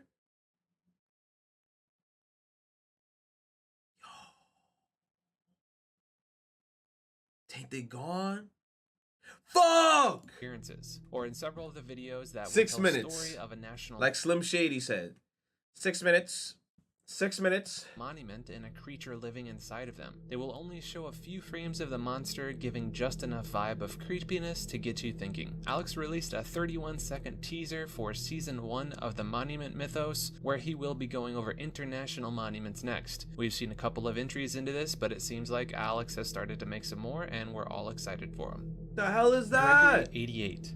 This is an interesting 2019 Twitter ARG, where a man is left responsible for a big house in the middle of the woods. The Twitter account actually starts very innocuously with nothing relevant really to the RPG. This was most likely a dormant stage to add a sort of validity to the account to prove it was not simply just hopping into a story. Where the real story begins is when the man begins cleaning the property around the house. He starts finding artifacts and other strange things. He doesn't really think much of it at the time, but eventually he starts finding things that genuinely startle him. Then he sees a girl with no eyes. The story begins to delve deeper into the surrounding town and its peculiarities, like no eggs being found anywhere, as well as an abundance of kids. Greg did a great job pacing out the submissions to this Twitter over time, and we actually eventually meet the girl with no eyes. She reveals the artifacts were actually meant for his protection and that there exists something in the water surrounding the house. Though this ARG answers a lot of questions, there still remains a lot unanswered. We unfortunately may never find out, as the Twitter account has since gone cold with no new posts.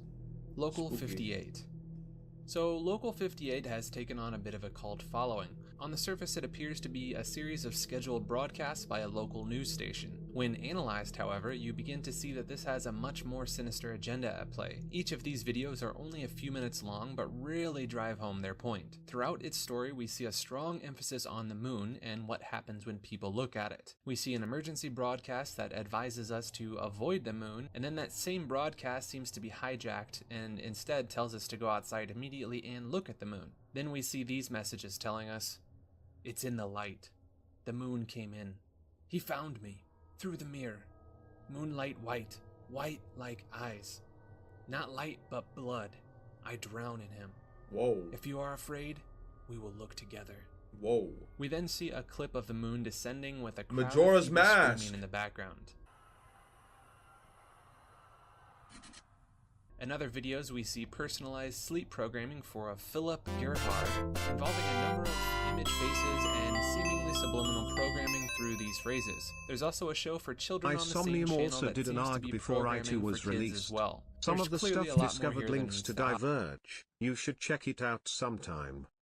Say AI Somnium also did the ARG before AI2 was released. Some of the stuff discovered linked to Diverge. You should check it out sometime. What? AI1 did one? I mean, all I remember is in AI1, Iris was talking about the Nizit laws, but we thought she was just fucking around. Come to find out, part 2, she was not joking. That shit was real. They had a temple in the basement. That was 2 of them. And we have fucking Tokiko doing shit like this the whole fucking time. So. To me, however, these are also. Are you a Freya? What? Really just a play on the potential for the danger that can be caused with malevolent use of emergency broadcast systems. Whether that be advising you to take a life or cause harm, or through the work of brainwashing and subliminal programming. I think that's why the analog horror genre is so popular, because it's typically placed in a time before the internet, as emergency broadcast advising the... Does brainwashing work, chat? I know that's a stupid question. Somebody in the chat might be like, yeah, that shit works. Does that shit work? Like, how do they do that shit? Like, through hypnotism?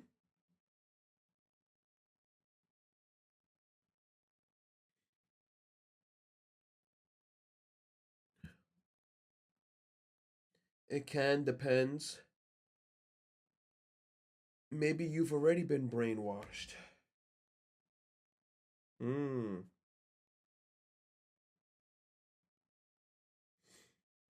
Maybe us living this life is a form of brainwashing. It's not an everyday thing, but it could be done. Spooky. Sorry, hold on. I'm like upgrading my units. And Goddess of Victory. Wait, what if they brainwashed me? What if that's why I cannot stop playing Nikke? Because they got a hold of me. Because they know I prefer the waifus. Nation to do something irrational could have resulted in mass My hysterics Nikkes and right could now are result in a level lot more 160. damage to the world at large. And without the internet to verify these things, who knows where it could end up. Tengri 137. So we're definitely getting deeper into the iceberg here. Information is starting to get more sparse as I proceed further, and my suggested feed is getting more and more weird as I go on. Thank you, algorithm. Speaking of algorithm, if you're enjoying the video, encourage the algorithm to spread this to more people by liking and subscribing. But back to Tengri. From what I understand, Tengri 137 It's called refers to a Hidden series Bats on of puzzles YouTube. that were It posted reveals online, more much Freya like Cicada information. 3301. However, this one doesn't. Huh? Aries, what? It's called Hidden Bats on YouTube. It reveals more Freya information. Yo, Aries, I'm trying to go to sleep tonight. Now you're scaring me, telling me how to become a Freya. Have quite as much pizzazz or if I become a reach as Freya, it's Cicada. gonna be a problem. Instead, this one takes a more cult or prophetic-like approach, as it had requested viewers to contact local news outlets about their findings. Along with the number puzzles, there were messages written in foreign languages. There seems to be a small sect of people that agree the puzzles here are so significantly complex that the source has to be something supernatural or otherworldly, especially as Tengri itself is a form of a religion. After this image was posted on Imager, we receive a series of tweets containing Bible verses and audio clips that each contain various hidden codes. The most commonly accepted conclusions have been this being an attempt at first contact from another race of beings sharing sacred knowledge, or it's an incredibly elaborate hoax, while there also seems to be another group of individuals that insist these are previously accepted concepts in more advanced fields of mathematics. Quite honestly, I don't have the mathematical expertise to give a valid opinion on this. Maybe you guys could find out more than I could. Daisy Brown. This was a series of videos on YouTube where a character was played named Daisy Brown. Unlike many other ARGs, this one is not focused on puzzles as much as heavy emphasis on an interactive story. While this all played out, the character was continued to be played via social media, giving a very real feel to its authenticity. The series starts where a girl is feeding what looks to be a papier-mâché monster puppet named Alan. It has a strange vibe to it, but nothing too creepy yet. However, over the time, the creature begins to grow and we begin to meet other creatures. We learn more about how and why this girl is alone taking care of this monster. Her father was very harsh with her, and Alan begins to take on many of the same traits, killing some of her other creature friends and pulling the hair out of Daisy's head. The posts pace themselves out, allowing people to discover and interact with Daisy. There are even clips of Daisy asking viewer-submitted questions to Alan. This story has a definitive ending, but the twists and turns along the way make it a pretty jarring trip. The endings seem to have a widely hailed reception, with many people feeling very satisfied with the way it culminated. The creator of this project went on to work on a new ARG called Echo Rose. Stan Frederick. Starting as a web series from 2012 and a much younger Stan, he earned his place among the creepypasta and ARG communities. He started in a Slender Man story that had mild success. However, it paved the way for a series he's more recently started in the same mythos. However, instead of a single Slender Man haunting this young man, it's him on the offensive. Stan takes the role of what he calls a signal disruptor, where he visits other people who are having similar hauntings with other creatures and beings of various kinds. However, now he's gained some sort of immunity or ability to communicate and interact with these entities. Stan takes us on his adventures as a sort of Ghostbusters or X-Files agent of some sort. There's a lot more to the story, like his run-in with an entity who has become his rival Connor. Stan is forced to make a deal with Slenderman where he trades his own life for the ability to take Connor with him. Luckily, this doesn't prevent him from continuing the final season as he begins to occupy the body of his deceased brother Eric. This is a fascinating concept that can branch off into any number of paranormal investigative paths. It will be exciting to see where he takes this show from here. My Dad's Tapes.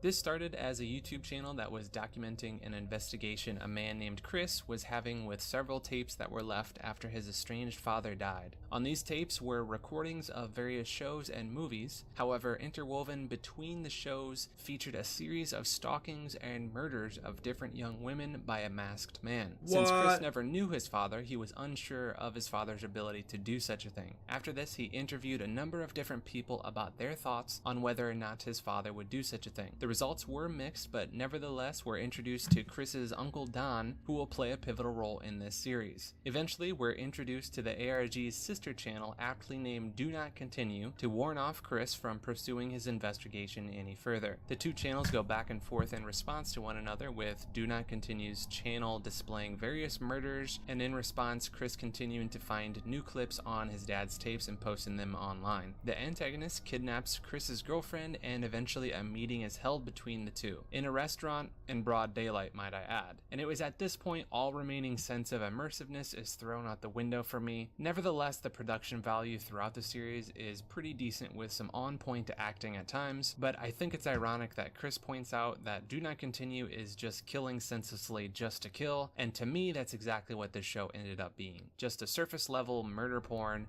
but maybe you'll find more to it. Emergency alert system videos.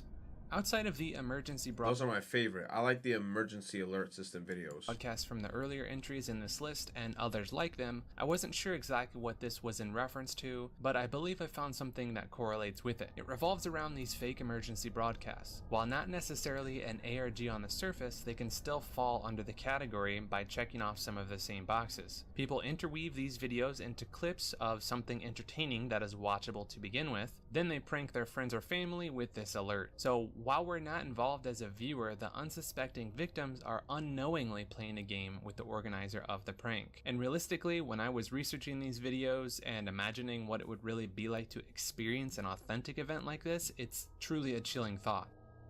We really are powerless in the grand scheme of these things. Nah, I think I've seen some shit like that, like where people will prank them. There's videos like that on YouTube where people will prank someone and act like they're in a catastrophic situation, and the way people act like in panic is real scary. And these emergency alerts can really instill fear into many people, especially those that grew up pre-internet and had the television as their primary form of entertainment. But that's just a theory as to what this might be. If you guys know of any particular ARG that was referenced here, let me know and I'll include it in future videos of the series. This is My Milwaukee.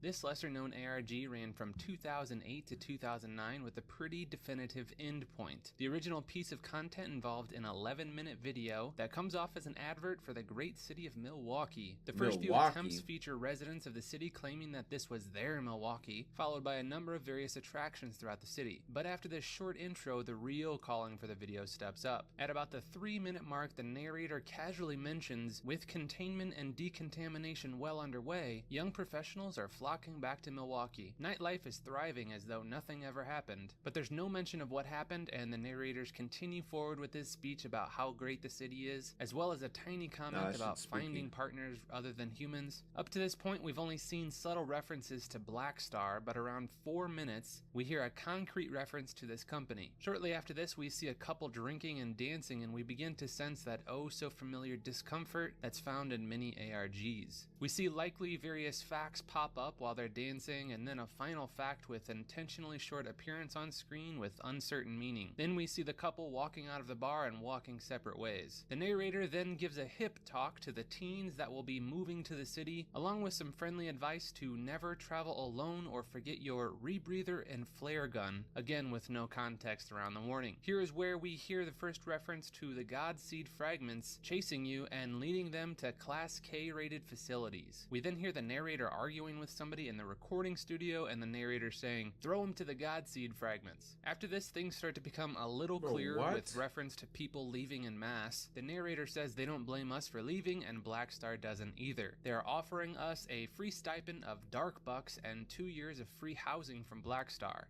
we're then further introduced to the story of Blackstar creating a god. After a short clip of the narrator speaking with an adventurer, again featuring more hints at the creature beneath the ground, we get to see their random anime credit thrust upon us. Unfortunately, a lot of the ARG's follow-up content has been deleted, but from what I've inferred from the web, we had a lot of additional sources from this ARG. Sindine, the reported creator of the project, went to a lot of trouble to create a number of additional social media accounts, leaving comments on various pieces of content leading to additional steps. During this ARG's initial showing, we were able to see a countdown timer in the top right of the website. This has a sort of Umbrella Corporation type of feel to it, except with this, Blackstar has a more vocal and seemingly more shady version that is handling the contamination. It seemed that this company bioengineered a creature known as Godseed and forced a quarantine of the city. You can find a number of people alluding to additional pieces of content, including an account seeming to discuss about ebooks.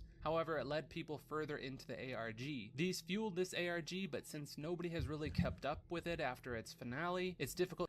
Yeah, I just realized I've been watching this shit for like way extra time. You said, again with the horse?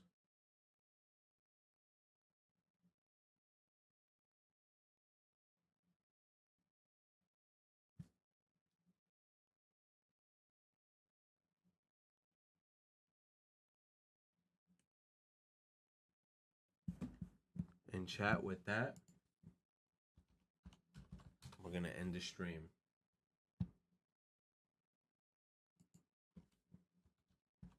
But not without this. Not without this.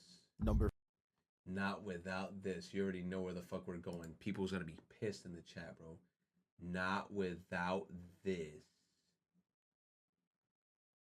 Not without this. Number 5. Number 5. It's a sunny day in Peñol. Scary. There appears to be a Running with the Bulls event happening. And as it continues to charge, it turns on a dime.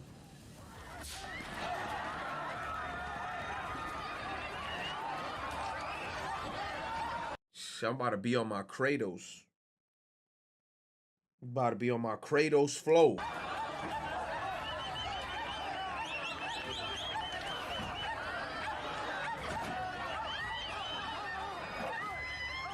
Damn.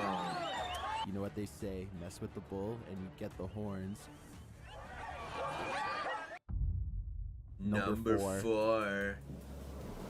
This video is believed to be taken at a safari park in Africa. A massive rhino blocks this car's path. It appears the rhino is going to let the car pass.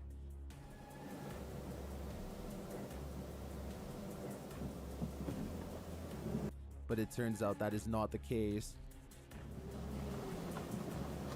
Damn, rhinos the rhino are pops spooky. Its ears forward and appears to charge the vehicle but stops. It then circles the car. This rhino can weigh up to 3,000 pounds and can flip this car with ease. And when it appears the driver can finally get away, this happens. Luckily, the driver was all right.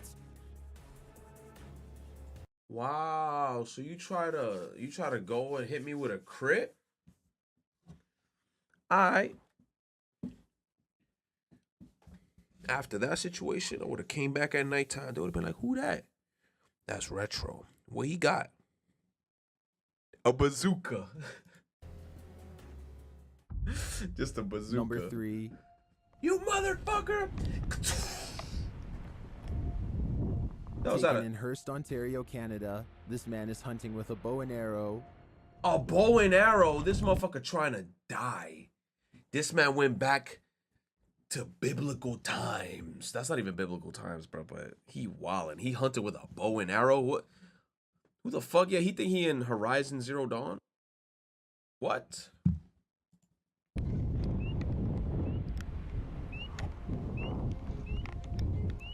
Though for what this man was about to encounter, a bow and arrow is not going to protect him. Wait a minute, that noise? It's like tweep, tweep, tweep. Is that an alligator? No. That might be an He spots alligator. the figure of a massive black bear in the distance. Oh, black bear? Oh, shit. You fucked, boy. You fucked, boy. I played Elden Ring. I saw what bears can do. I saw what bears can do. The man tries to stay still and stay off the main trail, but it doesn't matter. The bear is approaching him. It's a tense standoff between him and the bear.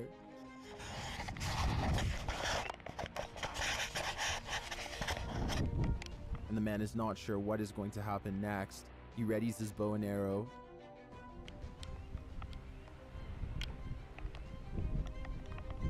You're gonna have to move. You're gonna have to like hit him with one of these. Like, bro, if an animal sees you doing that, he gonna be a little shook. But it's too late as the bear charges at him. Charges?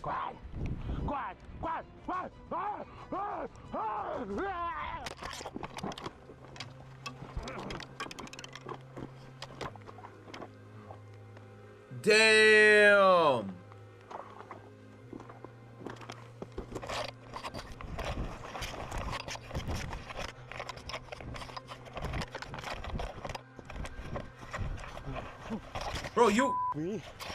Bro, you should have had a knife on you or something. A long time ago. Scare me, that guy. Let's watch that again.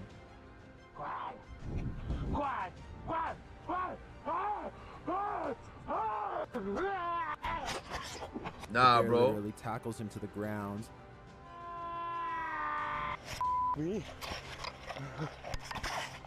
Nah, bro, you gotta make sure you got a knife on you. Scare me, that guy. This man walked away with his life, which in the end is what matters most. You wanted a hug? Hell Number no. 2. Surrounded by Oh nah, why Chills changed his voice? I feel like people was trolling him too much and he changed his voice. Like, you notice how fast he's saying these numbers? Not number 2. No, bro, what happened to number 2? Number 1. Come on, man, what happened? He doing music now? 1, 2, 3, 4, Bro. 5. Bro, you about to get attacked by monkeys? Bro, I played Sekiro. I'm so glad I played all these video games because now when I see these creatures, I want nothing to do with them, bro. After me messing with Monkey and Sekiro, I don't want to mess with no monkeys. Silverback. Silverback? This man is filming gorillas in Africa. He must Bro. have some sort of training dealing with the animals, Bro, he's bugging. as literally trees and branches are his only form of protection. He's wildin'. If that silverback gets up, you're donezo. He is extremely close to this family of gorillas, Leave. probably too close for his own good. And in the distance, a massive silverback gorilla can be seen. Silverback gorillas are extremely protective of their families. And when an unknown individual gets close, it's a recipe for disaster. The man continues to film, clearly just looking to document this family of gorillas.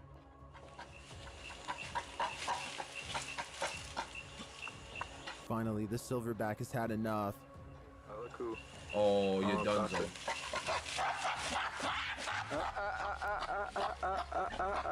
It's okay. It's okay. Alaku. Alaku. Andrew Mingi. Modut Aladuti. Andre Mingi. The massive silverback charges at this man, but he maintains his composure, which likely saved his life. If you know what language he's speaking here, please translate in the comments. Biduti KKAP. Mama Masa Andrew Mingi. Nalitium B. Here it is again in slow motion.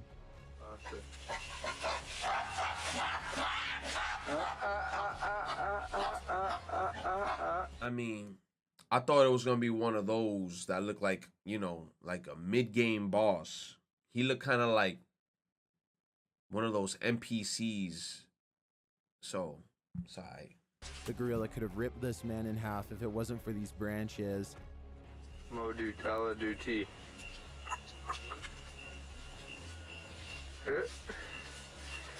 Andre Mengi. Whoa, DTMB Tumbler EO. But the cameraman's non-aggressive response likely played a part in saving his life as well. Mobile Mama Pasa.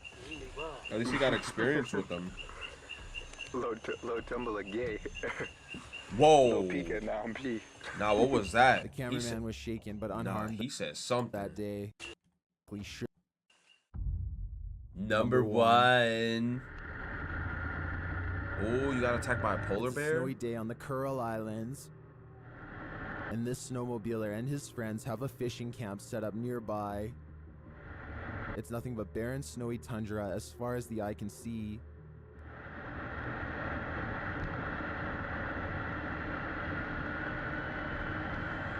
The snowmobilers speed forward.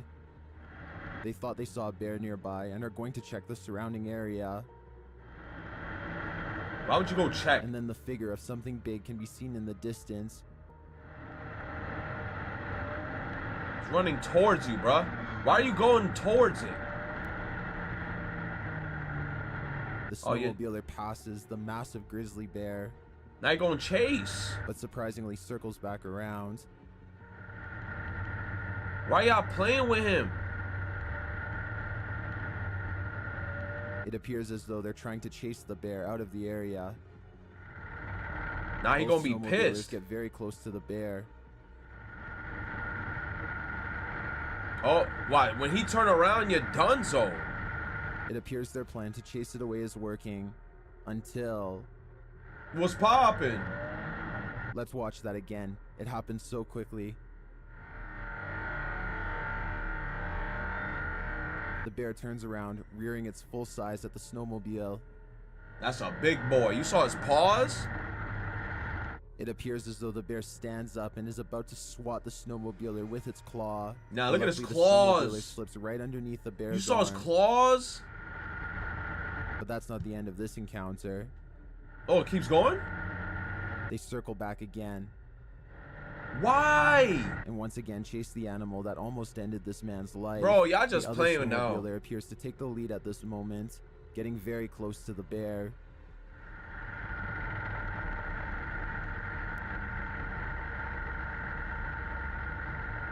But finally, it seems the plan has worked. The bear is no longer on the offensive and appears to take off, running up the cliff seen in front of them. Until we turn around and a family is there. You're fucked.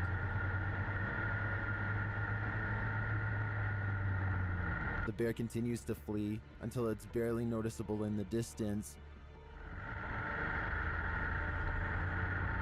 What happened? Was it around their camp? The snowmobilers turn around and return back to camp.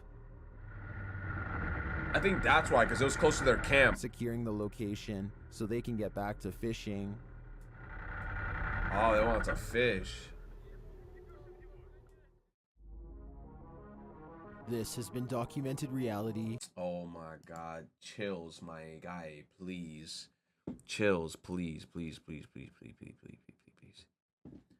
Well, chat, you guys got your 12 hours. Actually, 13 hours. You guys got 13 hours. Jesus.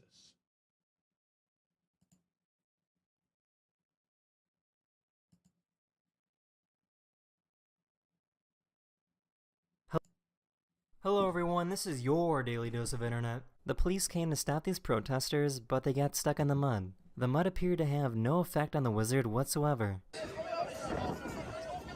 Bro, how the fuck they got real life wizards? The mud wizard?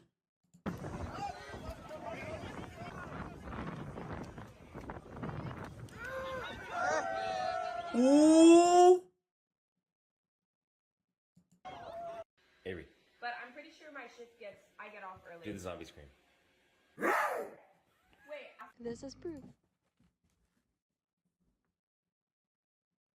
Bro, what was that?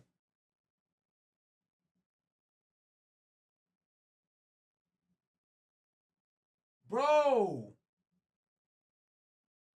Call an exorcist? Bro, we gonna have to call Jesus. What was that noise? Avery, But I'm pretty sure my shift I get off early. do the zombie scream. Wait.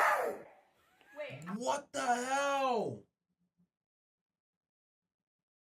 Bro, it sounded like it was 3 screams in once. Bro, that's... I don't even want to hear her snore. This is proof that my husband actually sleeps with his eyes open.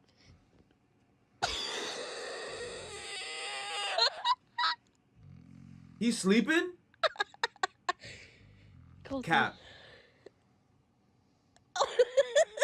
This is what happens when a news anchor orders food at a drive-thru. Hi, good morning. I'd like to order the Steakhouse Angus Thick Burger at Carl's Jr. in Sacramento. I'd like to hold the thickness. Add a side. Are you laughing? Ma'am. I'm scared. Are you okay?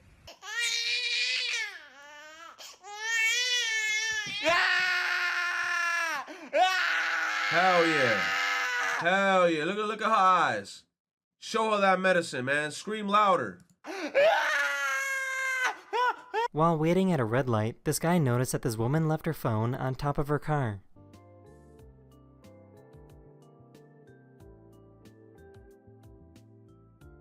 How you left your phone on top of the car?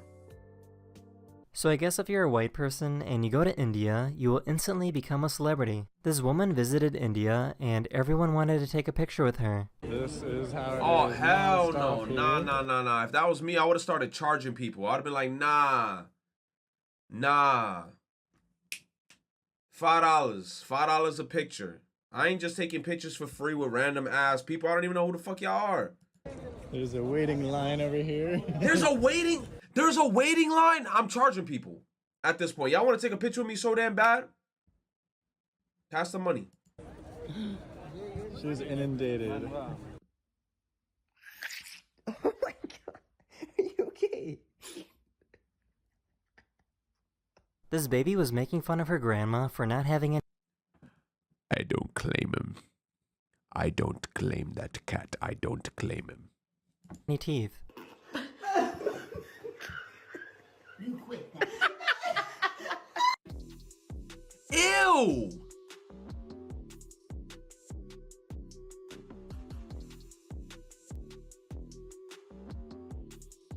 These girls talked to a bartender to see if it would be worth going to the bar. How many cute boys are there right now? Literally like 3. Oh, okay. The Wii remote. Bro, nah, you should have seen when the Wii came out for the first time. Motherfuckers was doing all types of stupid shit like this. Like, bro, I remember people were breaking their TVs and then the Wii had to keep putting in that advertisement in the beginning of all their games. That's like, make sure you got your lanyard on. Make sure when you're swinging and you're using your wrist motion, you have your space. Make sure you're strapped in, bro, because people be doing dumb shit like this. This is how the Canadian military wakes up anyone caught sleeping on the job.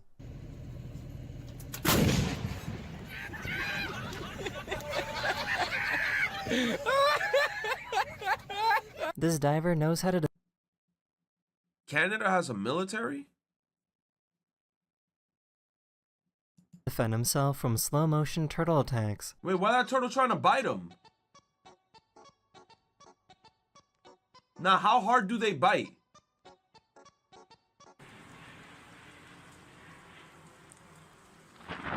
Oh, nice. This plane was struck by lightning, but nobody was hurt, and the plane landed safely without any issues. This person George, you got realized 3 that you can minutes. sneak unpaid merchandise through these detectors as long as you do a cool dance.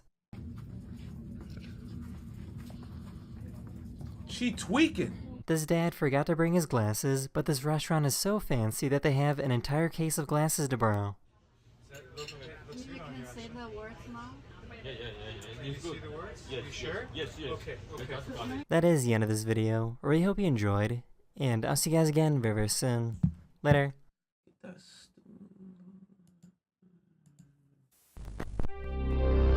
my god, I almost got spooked. Wow. 13-hour stream.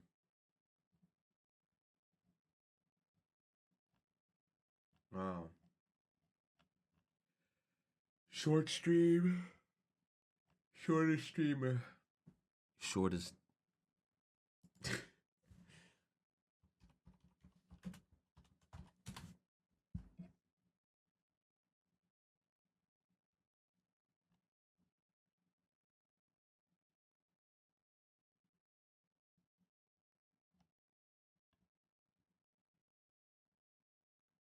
Gross.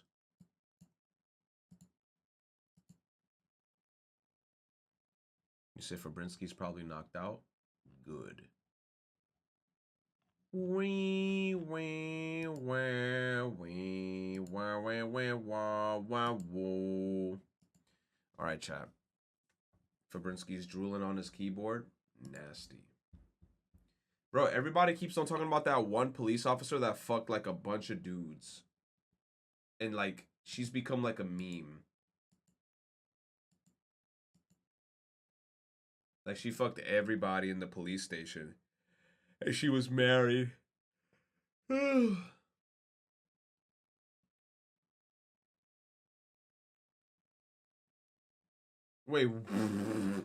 what? Yo, Monica says, I don't know what's worse, people being mad that you can't date minors in the English version, or the fact that you're even able to date minors in the Japanese version. Oh shit. I mean, we gotta remember in the Japanese, in Japan, their rules are different than America. Even though it's gonna be frowned upon from us, it's like, I think Japan's age difference is weird. It's different over there, but over here is like, let me see.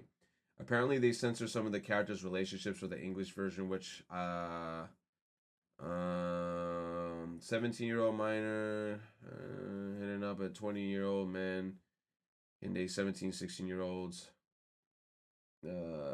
can be with 7. You said Elliot can be with 7. I told y'all, chat. I told y'all people were gonna complain about the romance in this game, and I didn't even know.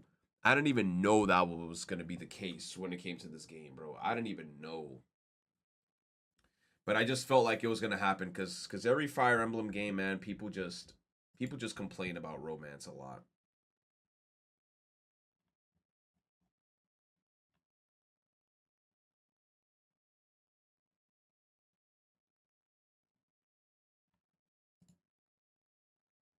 People are mad because there was specific dialogue that came out with it.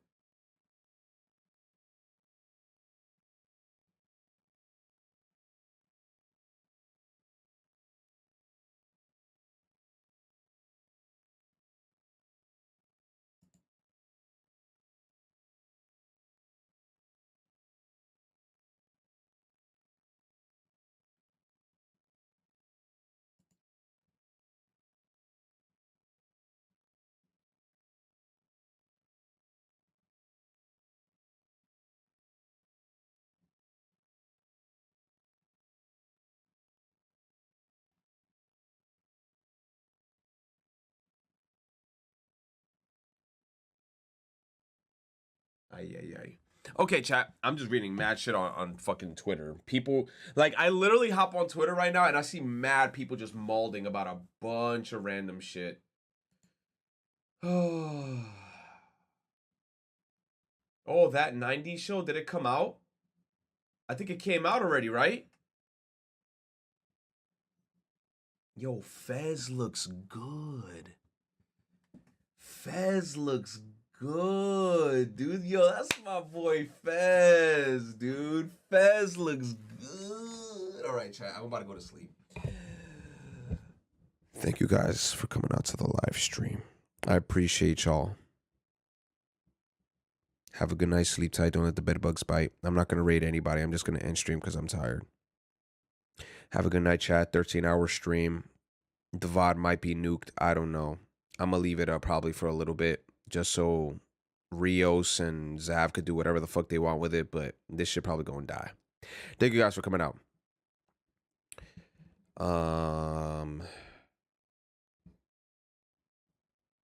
But if anything, y'all could delete that shit because it's gonna go down anyway. I gotta delete it. Oh, okay, thank you, Ben. You motherfucker.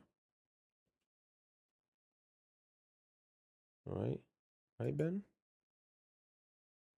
All right. It's that time. It's that time. Hello, new world, all the boys and girls. I got some true stories to tell. Thank you, Ben. You're back outside, but they still lied. Whoa. Yeah. Take off the foo-foo, take off the cloud chase, take off the Wi-Fi, take off the money phone, take off the car loan, take off the flex and the white loss, take off the weird-ass jewelry. I'ma take 10 steps, then I'm taking off top off. Take off them fabricate streams and the microwave memes. It's a real world outside. Take off your idols. Take off the runway. Take off the Cairo. Take off the Sandro pay. 5 days stay. Take off for the meal. Hella valley. Take off the fuck flag. Take off perception. Take off the cop with the iPad. Take it off. Take off the allure. Take off the unsure. Take off decisions I had. Take off the fake deep. Take off the fake woke. Take off the I'm broke. I care. Take off the gossip. Take off the new logic that if I'm rich I'm real.